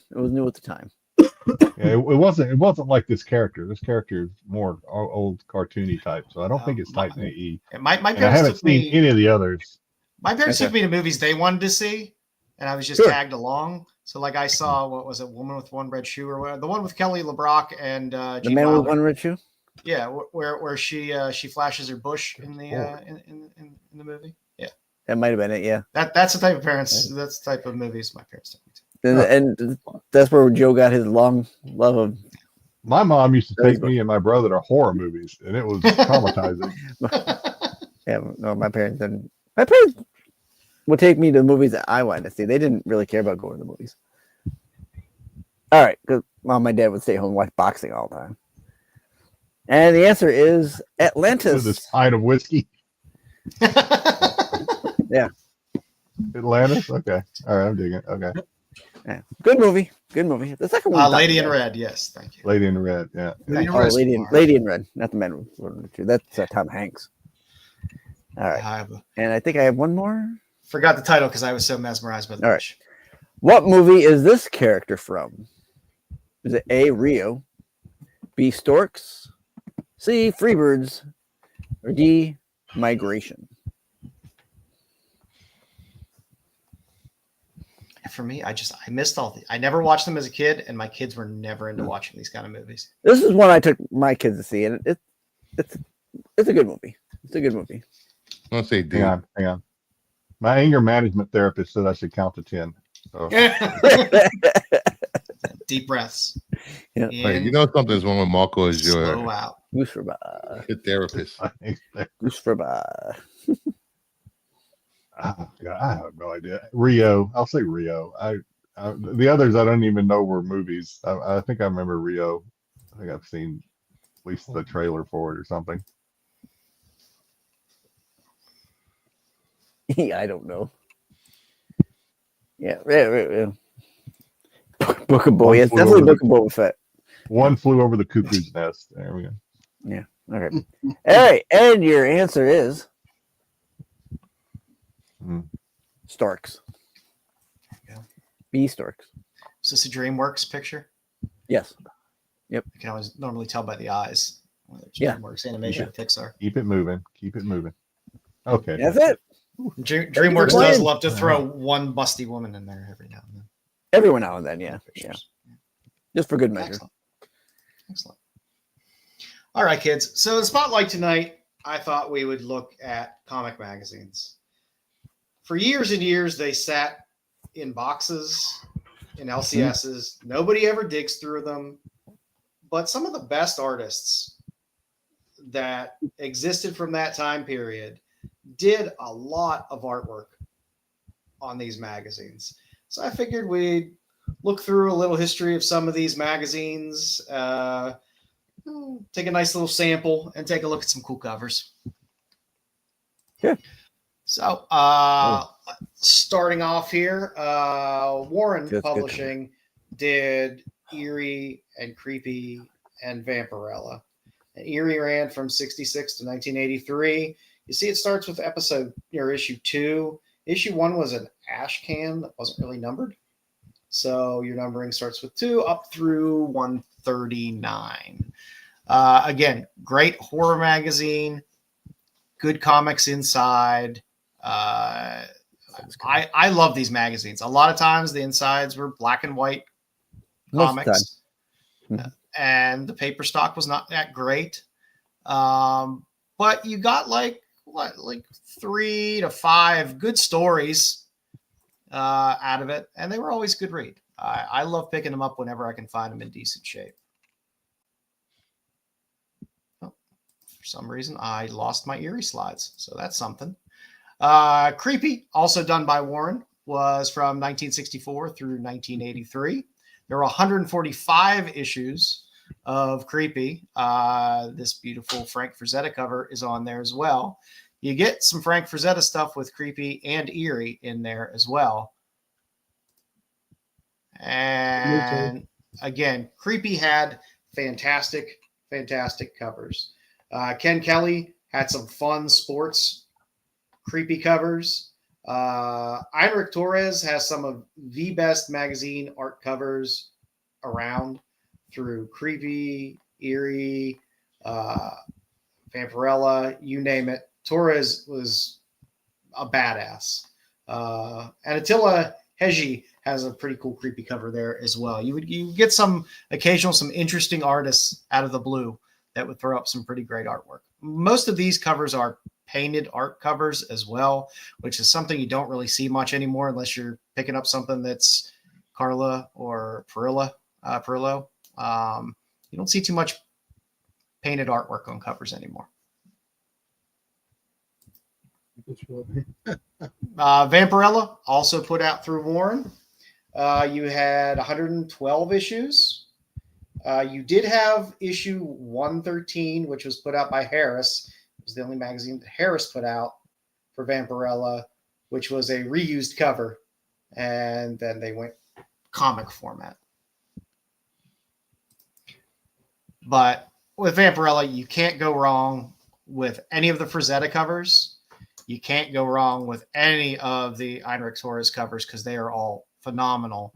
But this last one here on the end, Vampirella 45, is one of my favorites because it actually has art from pretty much all the majors on it. You have San Julian, you have Frazetta, you have Torres, you have Gonzalez. So they each did a panel on that cover. So if you're looking for a good Vampirella cover that has a good what sampling, number is that? 45. 45. Yeah, it's a great cover because, like I said, you get a little bit of all the great artists on that on a single cover, which is nice. Often forgot about by Warren, they had a series called 1984, which ran for 10 issues, and then it renamed itself to 1994, which ran from issue 11 through 29. So they continued the numbering, and they just changed up the title. Really cool covers on 1984 and 1994. Patrick Woodruff covers are fantastic. The C. Fastener, Richard Lawson one is cool. So if you like kind of weird, crazy sci-fi fantasy, there were some just badass covers in both 1984 and 1994.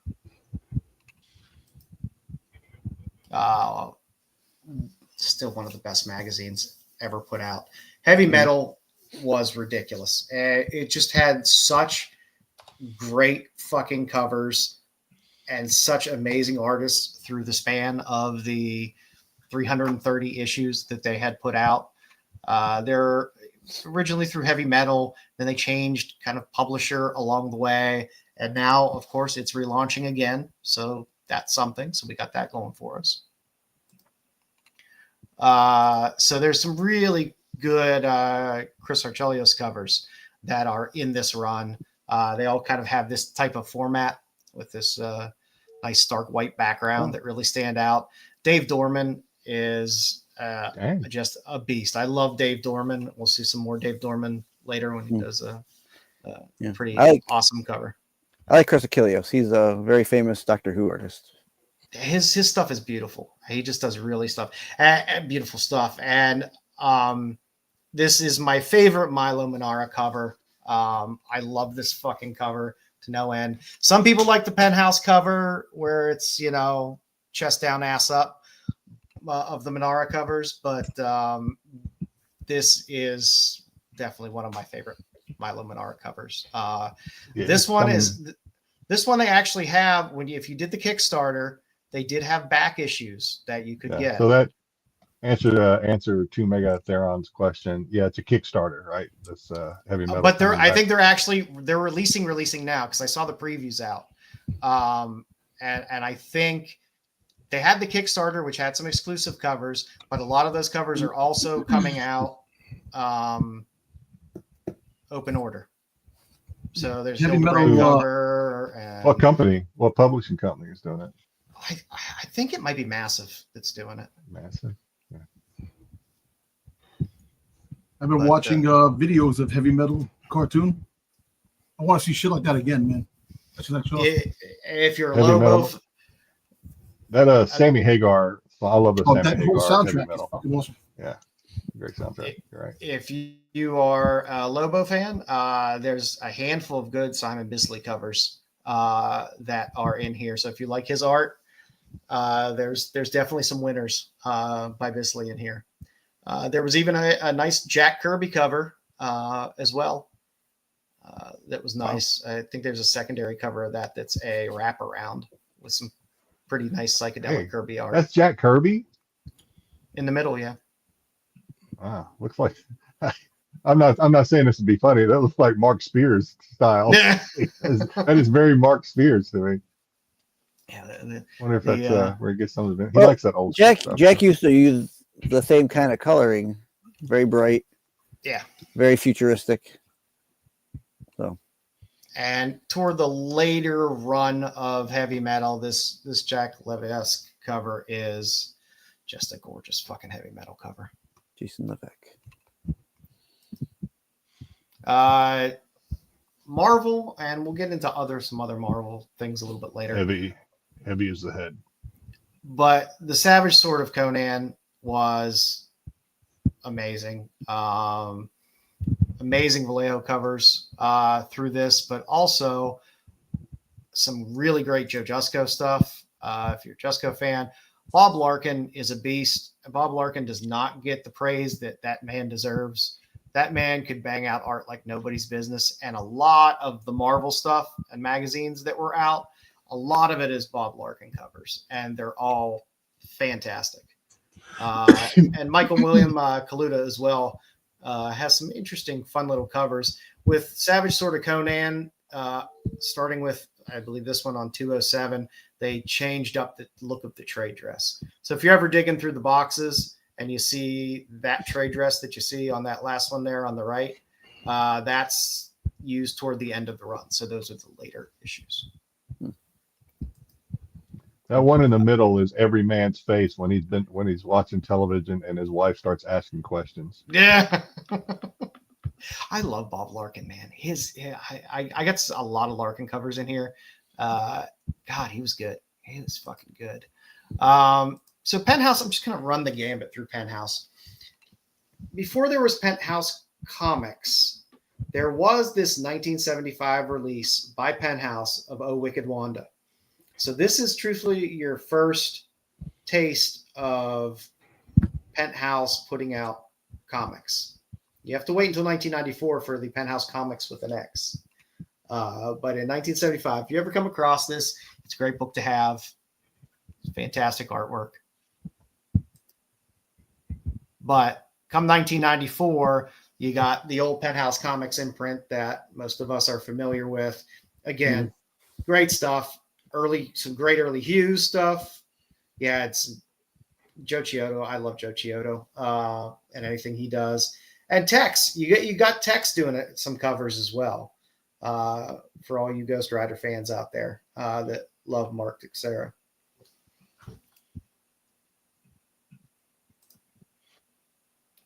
Now, Penthouse then had a small imprint after Penthouse Comics ended, where they had Penthouse Max and Men's Adventure Comics. The Men's Adventure Comics has some fun covers on it as well. And you can see the lineup of people that they have in the magazine doing art.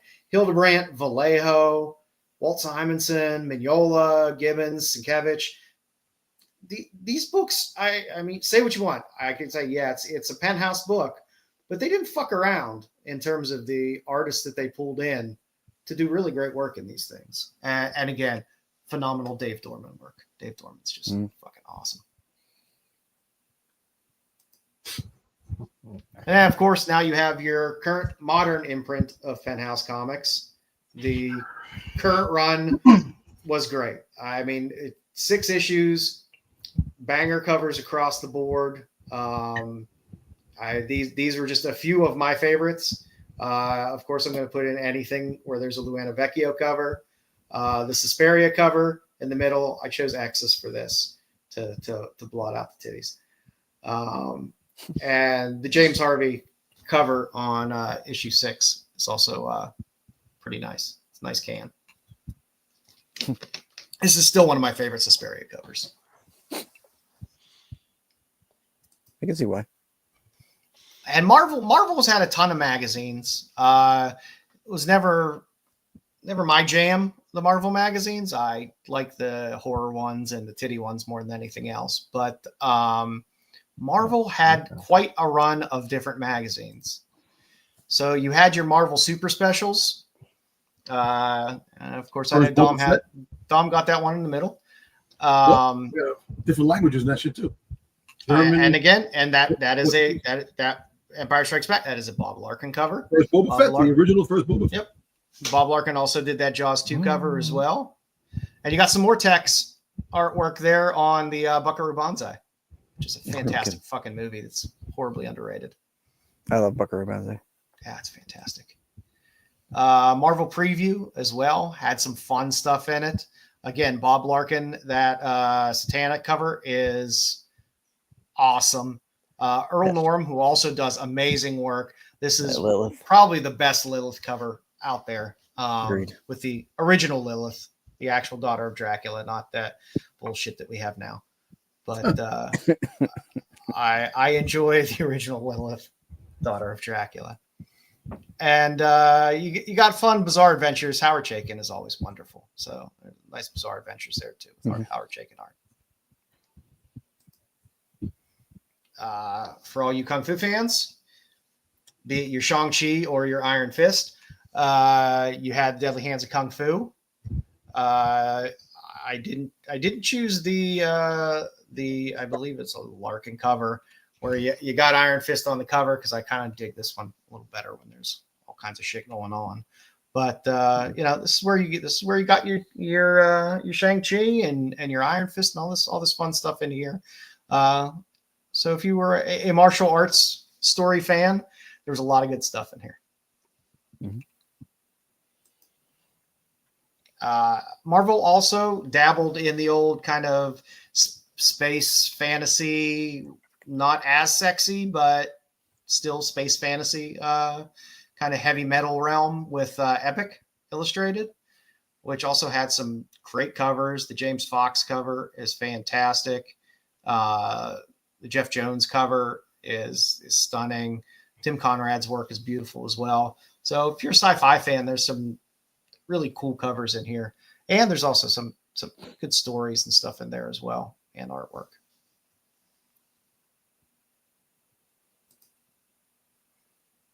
And then they had a handful of other imprints. The Nom magazine had a handful of issues to it.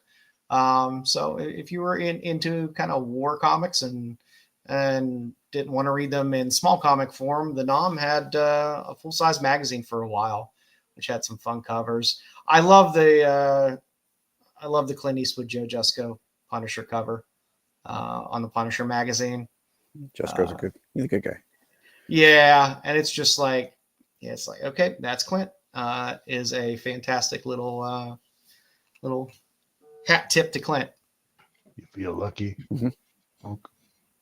And Vampire Tales had some really, really pretty covers. But this Richard Hess Cox one with some Morbin time on it is pretty sweet. Because it's always Morbin time. And now more recently, we have Warrant Publishing, which is interesting. They originally had this imprint called The Creeps, which was later dropped because they said it was too close to creepy. But it ran for a while, and they would often, take a lot of famous covers. The Ken Kelly cover is fucking killer. But they would take Frazetta stuff. So, a lot of us Frazetta chasers out there, we're happy with whatever we can get, because sometimes the original Frazetta covers are a little pricey at times or in really, really shitty shape. So sometimes pulling these off the shelf, and picking these up. These all have, a lot of these all have new stories in them. So it's not, the insides aren't reprinted stories. They're all original stories. I still can't figure out for the life of me whether any of the San Julian, because a lot of the Vampirist Carmilla covers are San Julian covers. And I'm not sure whether they are reprints of his work or whether they are originals of his work. Because he is still alive. He's old as fuck. He was born in 41. But he is still working. So the San Julian covers on these are gorgeous. So it's a cool way to pick up some artwork of some of these legends in a nice format, and then have some stuff to read. Not too much, yeah, just a little bit, BK, a little bit. All right, that is my magazine rundown. If you have any magazines that you know of that you loved that are comic-based magazines, let me know. Maybe if we get enough of them together, we can have a second run at this at some point. But I give the magazines some love. They, like I said, for years they sit in boxes. Even when you go to cons, they just sit in boxes a lot of times. They don't get looked through. A lot of them are still pretty reasonable. I mean, a lot of these you can pick up $7-8 on eBay. Mm-hmm. So imagine what you can find them at an LCS or a con for. Normally a lot cheaper. So I got a couple I'll just show up, just that I had sitting around, just to show like the difference in like some of the stuff that you can get. Like here's Creepy 90. Nice. Oh. With that demonic Cabbage Patch doll. Yeah, it's a good one. It was very hard. And I was just trying to pick like 3 covers for each magazine. It was so hard because there's so many good covers. I believe this is Frazetta. Yeah. Maybe not. This is Creepy 91. Ooh, nice. And this might be Vallejo. This is Erie 84. Nice. Like I said, they're great magazines, and like I said, you can still find them cheap. And like I said, you can't beat the art. And I mean, they're legends that most of them aren't around anymore. Every once in a while, I'll find them in dollar bins every once in a while. You know, they get them in collection. They just throw them in $1 box. And I want to answer Chico Suave real quick. He was talking about Darth Maul issue 2. If it's going to go up, if any significant value, and that Darth Maul 2 might be going up. I'm not sure yet, unless there is a word of Cat Bane making a return in the Mando movie. It could be a possibility, or a return of Darth Maul in one of the projects that are coming out now. So we'll see. But that issue 2, if you have the Aja variant, that's the one to have. Just wanted to get that out there. Because that went down in price for a while too. There was a time to pick that up. We could get it a little bit cheaper.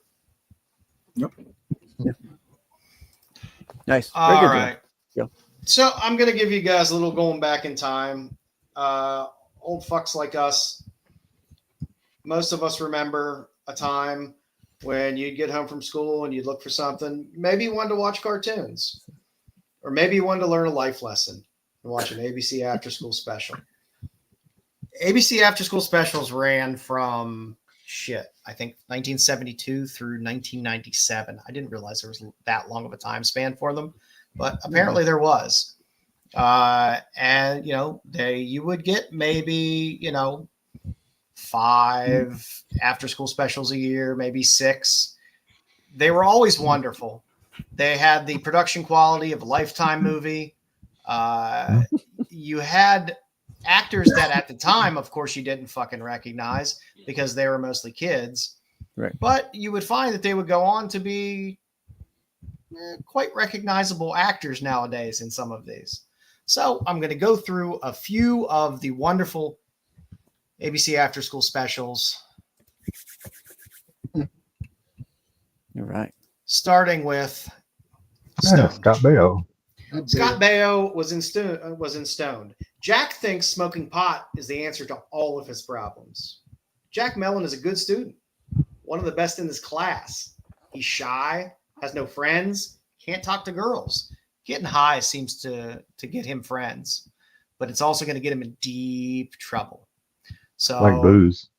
The funny thing is Scott Baio also did a CBS after school special about drinking too much and being a teenage alcoholic.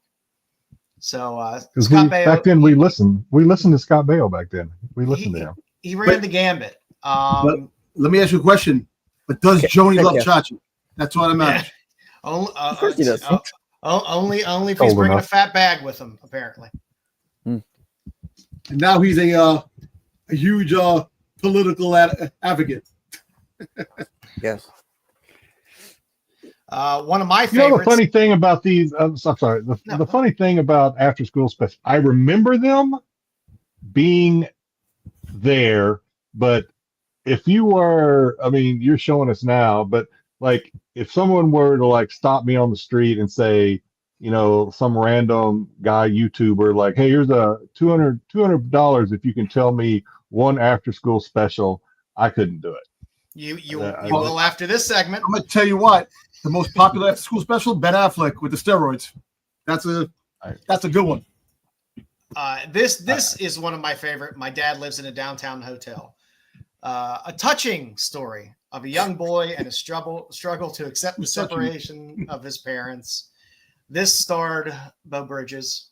Beau Bridges. Yeah. It's he doesn't know if his parents will still love him after divorce, and his dad's forced to live in a fucking hotel. So there was that. I would have never said that with Beau Bridges. Well, listen, he should worry that's because not Beau Bridges. That's the small child. It's his fault. Oh. They got the Beau divorce. Bridges is living in a hotel. It's his fault. They got the divorce. So blame him. Yeah. Hey Dom, I need to ask you a quick question, Dom. What? Is 550 okay? Somebody's looking. Mm-hmm. We'll talk. We'll talk about that. I think that's good. This was a fun one. It must be love because I feel so dumb. So, have you ever been someone who's in love with someone who's in love with someone else? Eric is, and this is his story. So Eric's a bit dorky, and he has the hots for a girl that's out of his league, and she's in love with somebody else. So learn all about rejection. in this wonderful ABC after school special. But you see what's funny? These things, right, imitate real life. You know, back in the 80s, stuff like that, all the problems that are going on now, we had those problems back then in the 80s. Oh, yeah. But it's fucking crazier now than it was back then. Oh, yeah. Which is nuts. Another one of my favorites, Just Tipsy, Honey. Patty's suffering from a drinking problem, her mother's. So if you wanted to know what it was like to grow up with an alcoholic, Just Tipsy, Honey is the after school special for you. Set your VCR. After school special about streaming for an alcoholic. Yo, God rest my mom's soul. My mom used to drink a lot, right? And her reason for drinking, if anybody had kids like me, you could drive a lot of people to drink. Her reason was called Dominic. I was going to let you deliver the punchline, but I think we all knew what it was before you said it. Another great one, Getting Even, A Wimp's Revenge. After months of getting picked on and pushed around, Jeffrey's got a plan. Now, nowadays you read this, and I think I would think this is going to go real dark. Yeah, this is FBI. FBI needs to raid his house, kind of dark. Yeah. Jeffrey's going to be shoved full of SSRIs and put away for a while. Jeffrey's ordering things on the dark web. What was his plan in this one? To push somebody in the pool or something? I don't know. I actually have not watched this one. I will tell you, these are all very findable on YouTube. On YouTube. You can find most of these after school specials on YouTube. Mm-hmm. A Terrible Secret. This one seemed fun. She nearly killed a boy, and now she's praying nobody finds out. I Know What You Did Last Summer. Is that where that movie came basically from? Well, this might have inspired that. So yeah, Bobby did a little hit and run action. Yeah, she's too frightened to invest. Her coochie was too powerful. That's why. Oh God. What would you do? They ask. Terrible. Another fun one. But it's not my fault. Craig will do anything to impress his friends. Lies, cheat, steal. When he's caught, he always has an excuse. Then he learns. When he's caught, looks like something terrible is going to happen. Well, then he learns that excuses don't work in jail.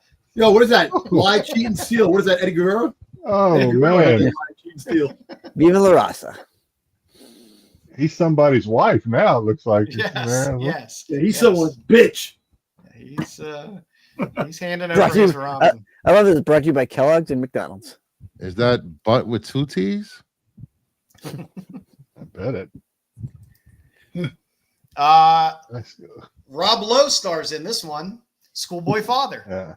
Yeah. Charles is only 16. He just became a father. If he doesn't keep his son, some stranger will adopt him. He's still going to school. He works part-time, and he needs to do some growing up himself. Even with his mother's help, can Charlie handle responsibility? So this is you can see a wonderful young Rob Lowe as a teen father in Schoolboy Father. Wrap it up. Well, you have to wrap it up, man. You gotta get the girl pregnant. Jesus. Another fantastic one. The Day My Kid Went Punk. What do you do when your bright, lovable, talented kid turns into a punker overnight? The Nelsons are about to find out. Is that the captain from Love Boat? No, it's the doctor. It's Doc. The doctor. No, it's Doctor. Okay. Yeah. This one I didn't know existed, but I definitely want to watch this because there's no way it can't be horribly hilarious. The Day My Kid Went Runaways. There's Runaways, always fun. You showed your mother, Cindy, but now you're alone with no one to protect you. And running away looked so easy. Oh yeah, you're gonna get prostituted around, man. Oh my God. Times Square with all the back in the day when they went to Times Square to try to freaking get away, and they became prostitutes. How much did you make your time in Times Square, Dom? What? How much did you make in your time as a hooker in Times Square? Times Square? Shit, I used to make some fucking good money, man. What are you talking about? Back in the day. This one I couldn't find a movie poster for, but it is a fun one to watch. A very delicate matter. This lovely lady gets a call from her boyfriend to find out that he has gonorrhea. I do remember this one. Oh, Jesus. Yes. And the antibiotics have to kick in. And just for Jedi, I did. It burns. Not of this movie, but of something just for Jedi. You pill rollers think you know it all. We ought to have a genuine doc aboard this ship instead of one of you shanker mechanics. Well, if guys like you didn't keep the doctors busy with the clamp, we'd have enough meds to go around. There's always a line outside medical when you pull out of the Philippines. Oh, damn. Those lady boys. Checking for sea crabs. And I believe this is last on the list. One of my favorites. Daddy can't read. Daddy's illiterate. Yep. Oh God, Daddy's dyslexic. He was so proud. He's so proud holding that book, The Reader in You. It's fantastic. So that's our little look at going back in time and looking at some of these wonderful ABC after school. I'm telling you, the funny one is with the young Ben Affleck when they had where he does the steroids. That was great. That one. They're all fantastic. Some of the CBS ones were good. I do remember the one where Helen Hunt actually accidentally takes some PCP and jumps out a window. It's always a winner. Oh yeah. I'm sorry, I'm laughing. That's crazy. Oh no, it's a fucking hilarious scene. She jumps out the window, flies out from like a second-story window, hits the ground, then starts running. It's awesome. It's fantastic. Oh boy, it's good stuff. Good stuff. Highly recommended. All righty, Bruce, you got some news? You're on mute. I want to show this up before we get the news. I may have some magazines. The only magazines I probably have. Where are they? Oh, nice. Oh, there you go. Yeah. I'm not a magazine. Nice. And Savage Action. Nice. Pretty good condition, actually. All right, we got some news, guys. What do we got? Styx, you're the news. He left. What happened? Oh. Yeah, Bruce, got some news. Click. Oh, no. Wrong button. There we go. All right, first up, just announced first look at Godzilla versus X-Men #1, written by Fabian Nacera with art by Emilio Lasso. I like these two covers, actually. I just bought one of the Fantastic Four, one of the variants, Godzilla versus Fantastic Four. There's so much Godzilla right now. Yeah. A lot of Godzilla. There's got Godzilla Theater Masterpiece. There's Godzilla Skate or Die. You got the second Godzilla versus Chicago, Monarch versus Los second Angeles. season in the works. Yeah, Godzilla's awesome, man. The Masterpiece Theater ones are. I like the covers. They're fun. Yeah, I like the last. What's that cover? B. Dracula cover. Yeah, that was a really good cover. Yeah, I gotta get. I want the Spider-Man Godzilla books when that comes up. I would have thought they would have had Wolverine more into the Breath of Godzilla, like that Cyclops cover where he's Is it Cyclops blasting him, or is it the Sentinel? The Sentinel one. Sentinel blasting him. Yeah. There's a picture of the Fantastic Four of Galactus with Ghidra, that he's unleashing Ghidra, which is really cool. A cover. So yeah, so I thought there's a good thing to add just in case people are interested in Godzilla and X-Men. Yeah. So let's go. Yeah. So I like the way they put the little like the Japanese underneath Godzilla.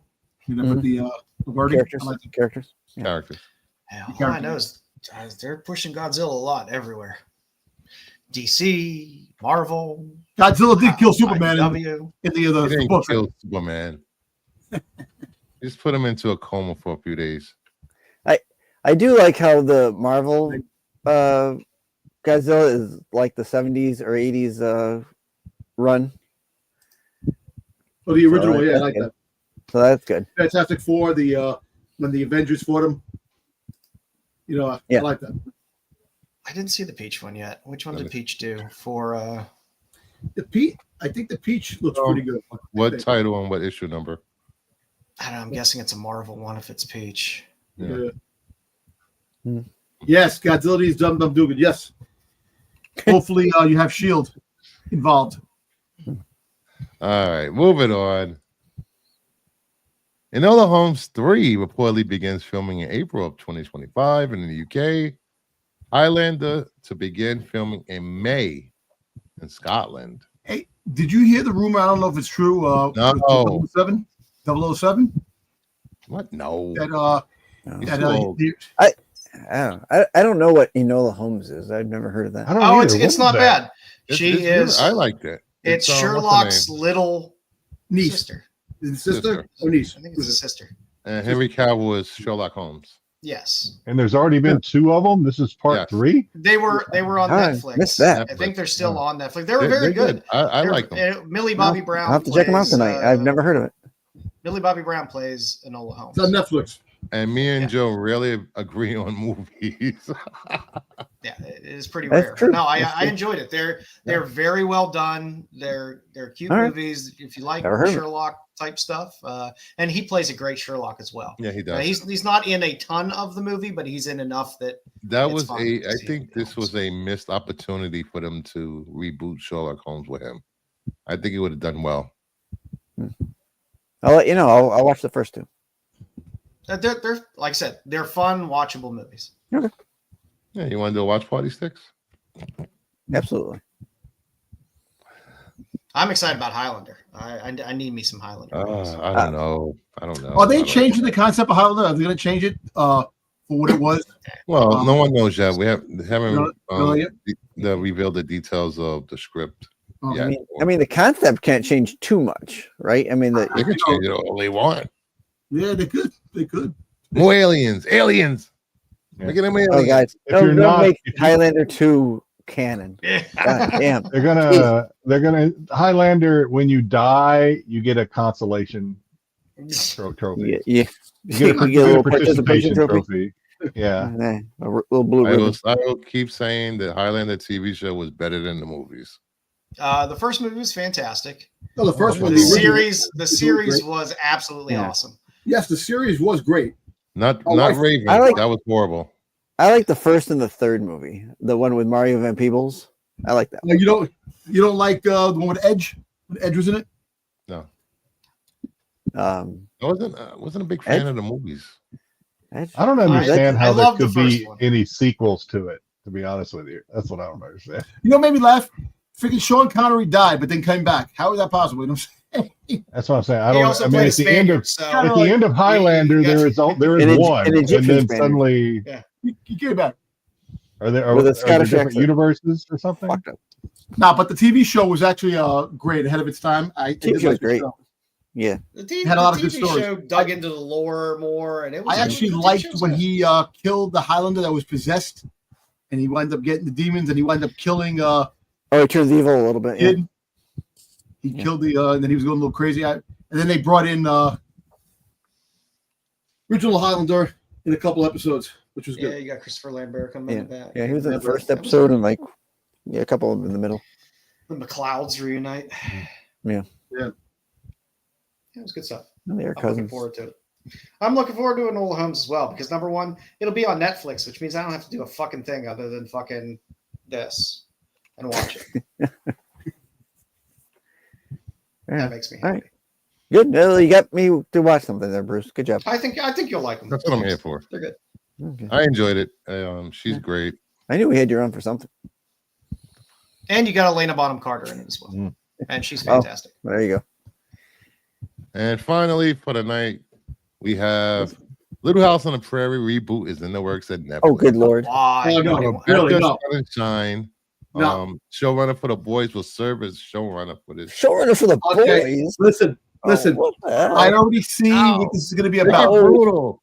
I already see what it's going to be dark? About. Make it dark. I can tell you this. It's not going to be a little white family. I can tell you that. Oh, my God. Here we go. I can tell you that. Why do you need this? Netflix already did. No, was it Netflix? Who did? Netflix. Yeah, Netflix. Already did America Primeval. So that's all you need. Why do you need to do this? Yeah, I don't understand the need for this or where the desire for this is coming from.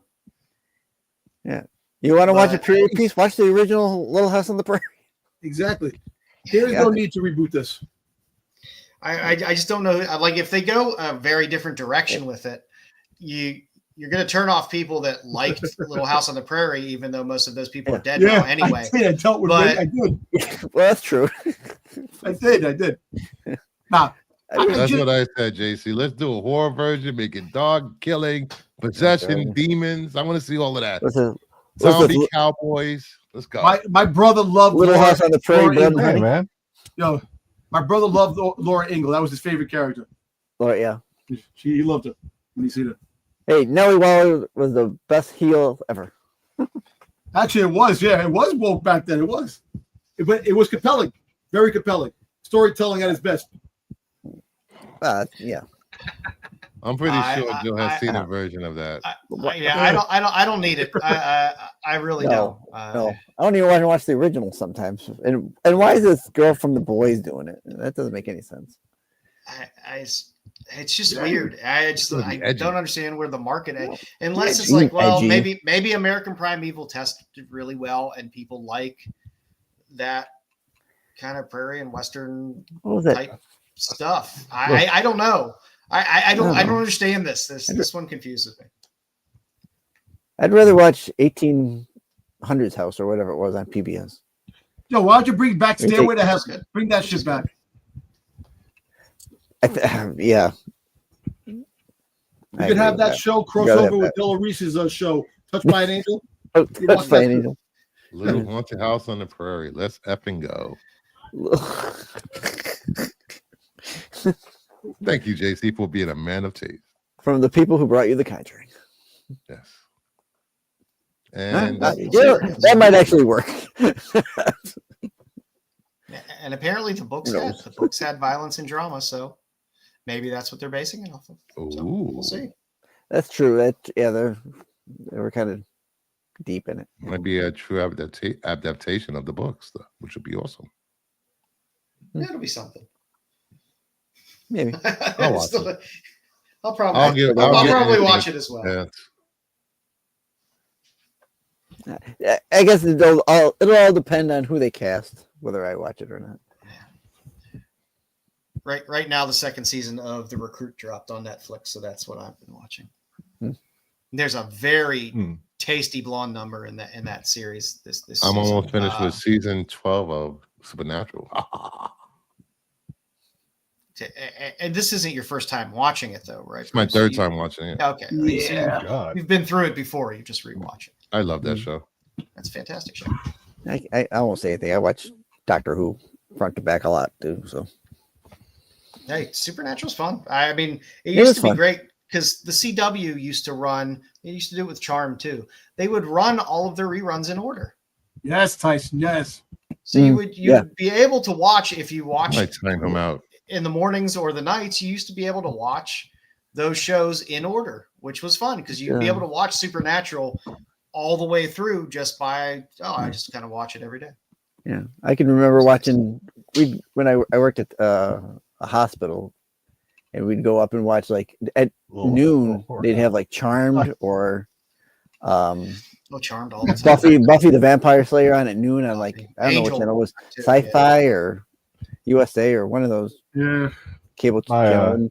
Good stuff. All right, what do we got? What do we got, Jedi? What do we got? All right, so not so well. I guess it is a game. Better not be AI. It's not AI. I started to do AI. I was telling Joe yesterday. Right now. I told Joe yesterday I had absolutely nothing prepared, and then I don't know. You start kind of browsing the internet, and my algorithm it'll get you. Terrible. It took me. I don't know how it took me here, but it inspired me to come up with a game. Not really a game. Well, it could be a game. It's not feed again this weekend. That I've called Paging Dr. Styx. Down you watch it. She's tasty. Oh my god, that freaking! Oh my god! I asked Joe yesterday. I said, "Hey, you got a crop picture of Styx?" And little did I know when he sent it to me that it would work so perfectly with this picture of Quincy? What's his name? No, the good doctor. Autistic.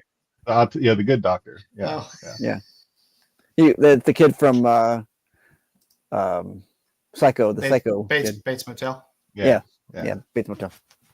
So basically, everybody can play. Some of these are pretty easy, but I came across a website that had actual photos, actual X-ray photos of things that had to be removed from people's rectum at emergency rooms. What's that show? Sex got me to the ER or something like that?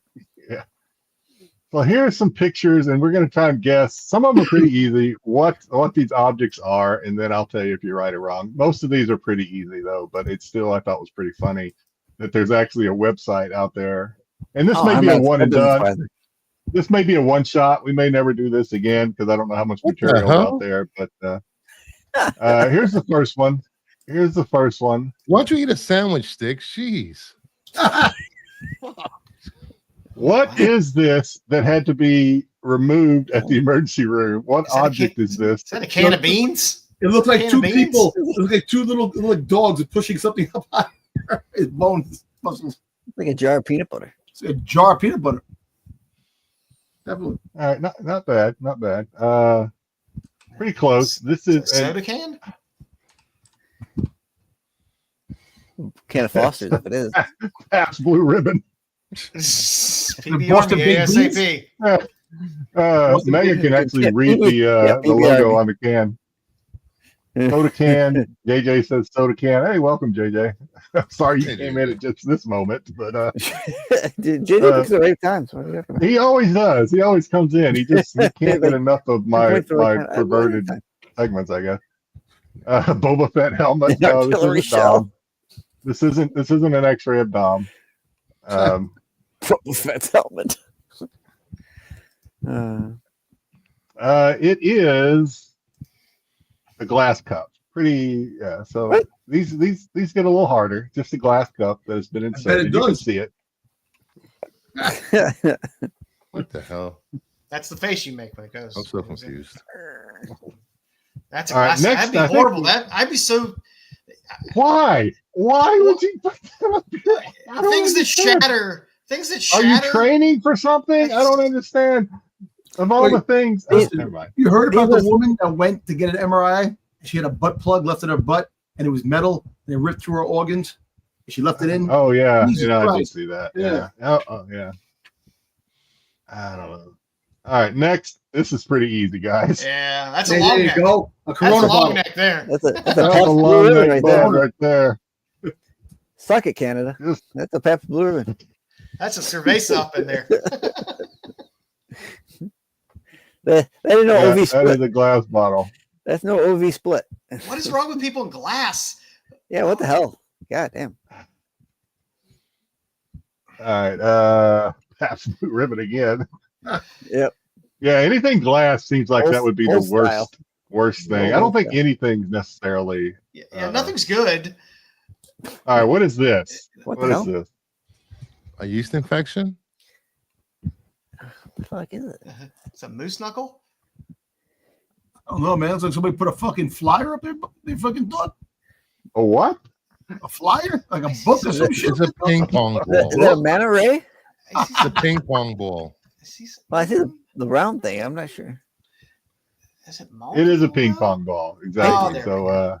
He was trying. Our guy from Iowa was trying to set another world record. And Jesus Christ. She wasn't properly trained in the Far East on how to spit those things out. The most rectally inserted ping pong balls. What movie was that? Was that Tu Wong Fu? No, I think I know which one you're talking about. She was a bartender. Yeah, was it Tu Wong Fu? Where she spit out the ping pong balls? That was her talent. I don't know. I'm thinking of one where she. I remember going to a strip joint. I've seen it live. It was. I remember going to a strip joint and the girl shooting eggs out of her. Toto. Remember that? I've been to some bars in Thailand where they can. They don't need an emergency room. They can make it snap over there. Yeah, I was in a bar in Thailand where this girl had a guy hold up a balloon and turn it loose. And she shot it with a dart. Swear to God. Amazing stuff. All right. All right. What is this? This one might be a little harder. Is that a COVID test? Damn, you get Jesus. We should put a. I'm distracted by the large. Was that a meat thermometer? They put a meat thermometer up there. Jedi, what are you showing us here? What the fuck? I read the directions. It said. I'm gonna go with screwdriver.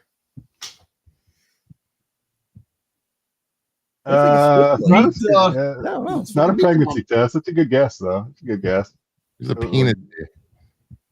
I lost a tampon. Thing. It's a tampon. Yeah, I'm getting okay. Aggressive. No, I think you could have cropped this better. Yeah, it's some aggressive preggers testing, considering there's a large cock on the screen. Yeah, I think no, you should have cropped it out. You gotta point it out. If you think that's large, there's a problem. Monetized. Yep. There goes pressure's a little low. Thank you for watching the last episode of The Qualified. It's just an ink pen, ladies and gentlemen. That's all it is. An ink pen. An ink pen. Yeah. They ain't no quill. All right. What is this? This is pretty easy too. Is it? I think. A baby bottle? Or maybe not. I mean, I know the answers, so I guess it would. Well, yeah, you got the answers there, buddy. Yeah. It's a light bulb. Is it a light bulb? Is it a water bottle? It definitely looks like a light bulb. Glass again? That's Diddy's lube. If that's a light bulb, that's horrible. That's thin glass. I know, right? That's awful. A Yeti. What are you trying to do? It's a Yeti. It's a Stanley. Stapler. Stapler. Have you seen it is the way we've seen glass, but this is the worst kind of glass, I think. Oh, yeah, dear Lord. That's horrible. It is a light bulb. Oh, that is horrible. I'm only guessing it because I used to work the magnetometer. Used to do that shit, man. Come on, man. We know that. In the city, so I got to see all the X-rays of what was in. You got to do that, man. That's what I'm trying to say. These are all things that you did. This is your body actually putting there that they show with a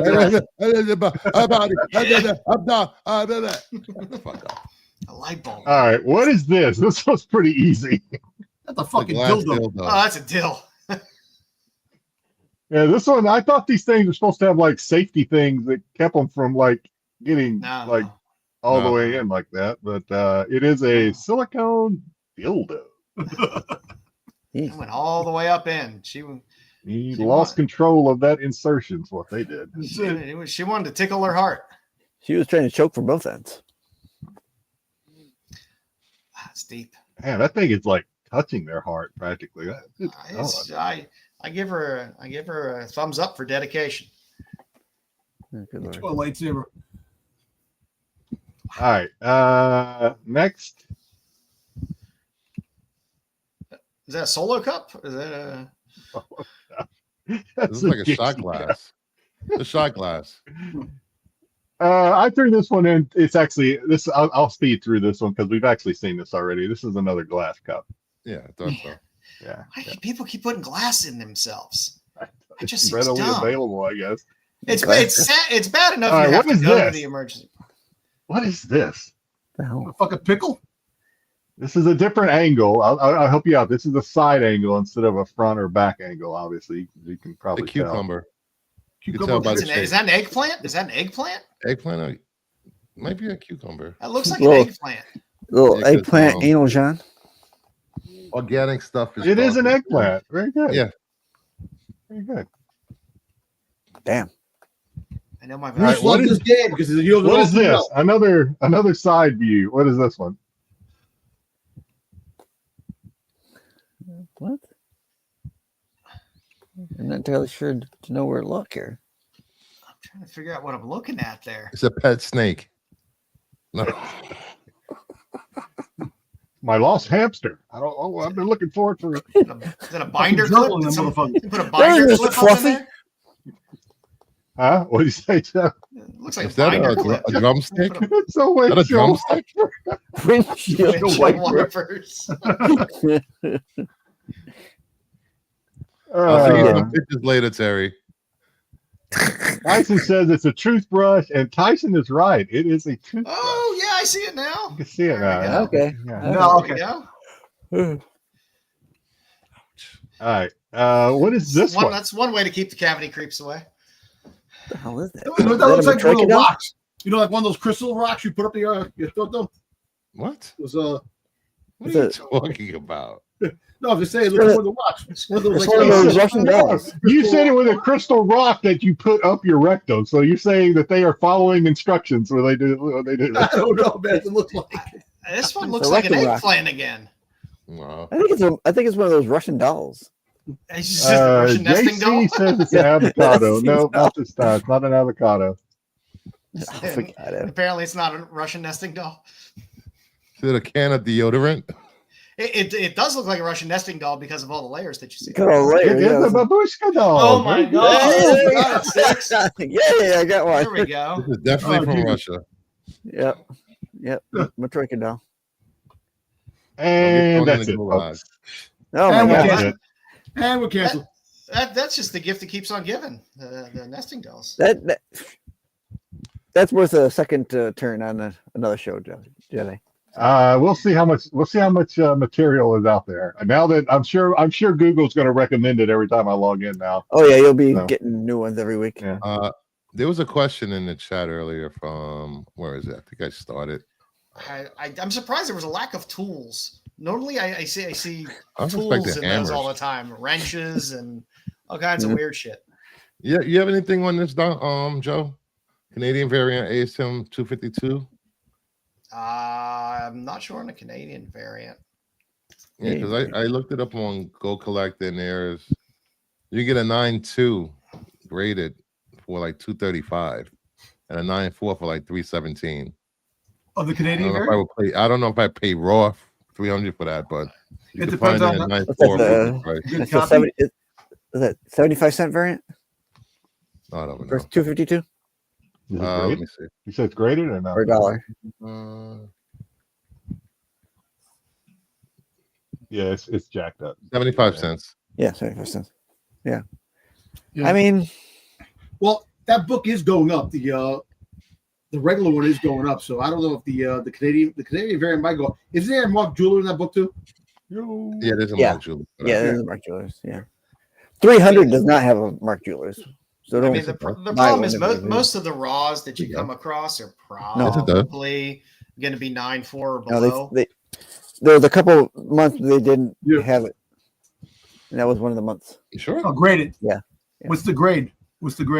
Jiggle? What? He says it's graded. Yeah, graded. What grade? 300. I asked if it was graded or not. The 252. He said it's graded. Yeah. What's the grade? What's the grade on it? I don't know what's the grade, Jiggle.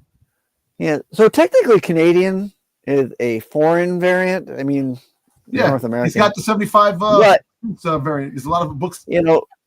As in anything, it's worth what the regular is worth, but 9.0. Above that, whoever wants to pay for what they want to pay for it. Yeah, it's up to you, because I don't know. Yeah, the last time it sold was like, when was it? December. 9.0 sold for like $198. I mean, there's one up for 250. Yeah. Yeah, no, I wouldn't do it. I wouldn't pay 300 for a 9.0, even if it is. I wouldn't pay 300 if you're selling it. If a 9.0 cheaper, can't you crack it and maybe I guess you could always well, it depends because 9092s are hard because it's right there on that borderline, and depending on the defects on the book, it might not go up. It'll stay the same, or sometimes it could go down. Yeah, technically, it's still near it. I know, but the 252 has been going up. It's now they're saying that's the first appearance of that's going to be legitimate first appearance. I mean, like I said, if you have it, you're selling it for a 9.0. Putting it up at 300 or best offer is probably fine. You probably get some offer below that. Yeah, Tyson, you're not wrong on that, Tyson. You're not wrong. Yeah, buy it before the tariffs hit. Yeah, Yep. Yeah, 252. Yeah, a lot of people will remember a lot of these comic book companies use Canadian printing. So, no, they were still printed here in America. Light spine stress. Now, recently. Yeah. Currently. Yeah. Currently. It'll all get worked out. He says like light spine stress. So as far as like the 9.0, that's too much for 300 is too much for 9.0. I think so. It is. Like I said, I wouldn't pay 300 for it in a 9.0. No, if I had one, I wouldn't be adverse to listing it for 300 or best offer, and then if they got the best offer, try that. Hopefully somebody comes in over 250, and then you just take it. Yes, and Styx is right. There's no Mark Jewelers for 300. I stand corrected. Yeah, I wouldn't buy it. I wouldn't buy it for 300. You can get a higher grade bump for that buy-in. So, all right. Well, gents, if you haven't subbed up yet, please do sub up to Rennavision, Kingdom of Nerds, Styx, me. Go over to Absolute Geek, sub up. Dom, you want to plug your wrestling show? Yeah, Thursday nights at 9:00 we have the Absolute Geek off the mat. We had a third show this week, which we had the Royal Rumble predictions, which happened tomorrow. So if you want to go back and watch that show before you watch the Royal Rumble tomorrow, please do.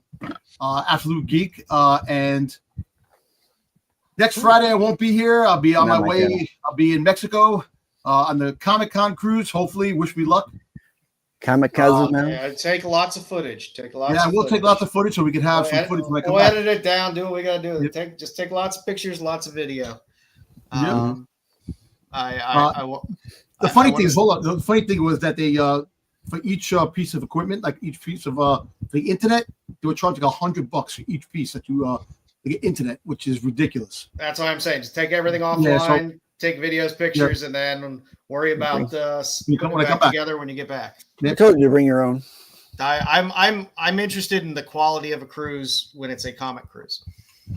They actually just sent me an email for the second voyage next year already. So I'm not going, but well, sure. Take some Dramamine with you too, Dom, just in case. Just in case. I don't need that. And some Imodium, just in case. I don't know. You check out the donkey show. You don't want the backdoor trots on the the donkey show. Hey, it's not Bachelor Party. Remember Bachelor Party with the donkey? Oh yeah, Bachelor Party. I was trying to remember what movie that was from. Yeah, Bachelor Party. Clerks 2, goddamn. Don't take the hot dog off the tray. Leading up to us on Fridays is CBSI Hot 10, where Pete runs down the hottest 10 books in the market, followed by us at 9:30. Styx, anything special on SNS tomorrow night? I'm on. We are doing a show despite what more do you need? Yeah, what more do you need? You got me on there. But as far as I know, I don't think there's anything truly special about tomorrow, except that it's we're back because last week we did not have a show. Yes. Way to plug it, Styx. That's nothing special going on tomorrow. All that pent up SNS. As I know, I'm not in charge. Them not being there last. You didn't have one last week. You have the show this week. You're coming back with a new show this week. So you got to have some kind of things going on tomorrow. Yeah, we'll see. Yeah. I'm not in charge. Wait, no show tomorrow? No, there is. Where have you been? I don't know. I don't pay attention to you guys. Oh my god. And on Sunday, for all things Star Wars, Tales from the Dark Side, sometime between 9 and 9:30, whenever Marco gets off his ass and decides to start the stream. I will be there. Remembers to start it. Yeah. With Marco and Dom and Wayseeker and JJ, where they all berate Dom for an hour and a half to 2 hours. Yep. Everything. Every damn day. Every damn day. Yep. And that leads up to Wednesday, where the totally awesome, coolest show, Tack Show, on Wednesdays with Pete, Marco, and Dub.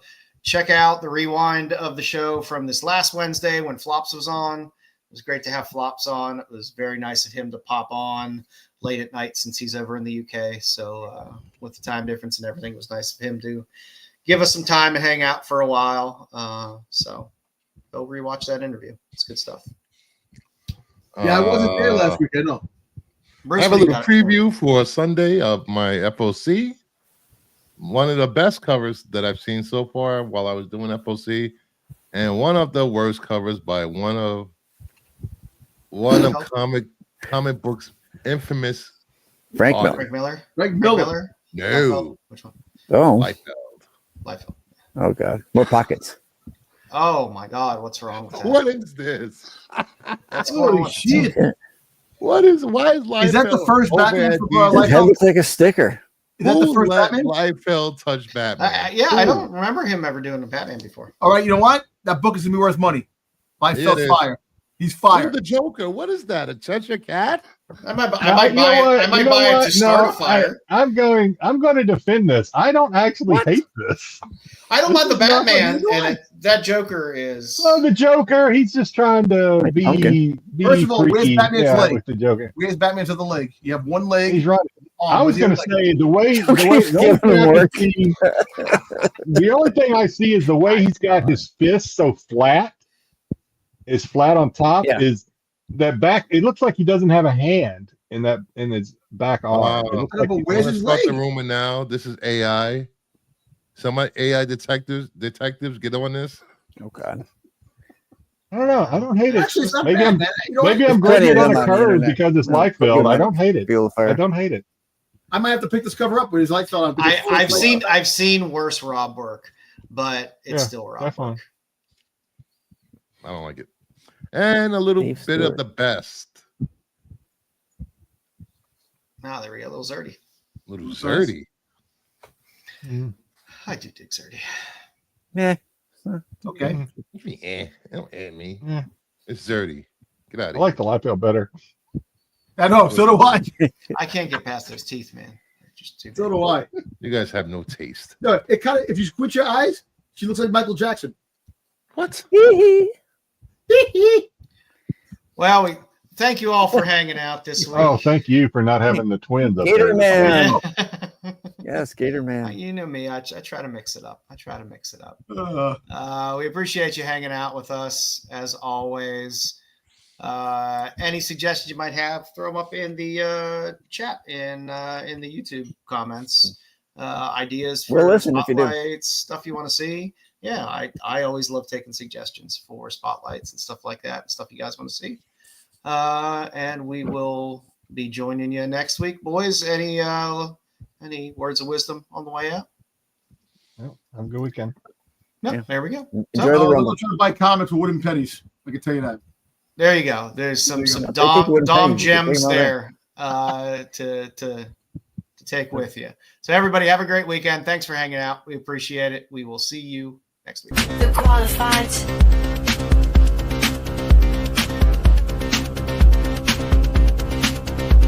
The qualified.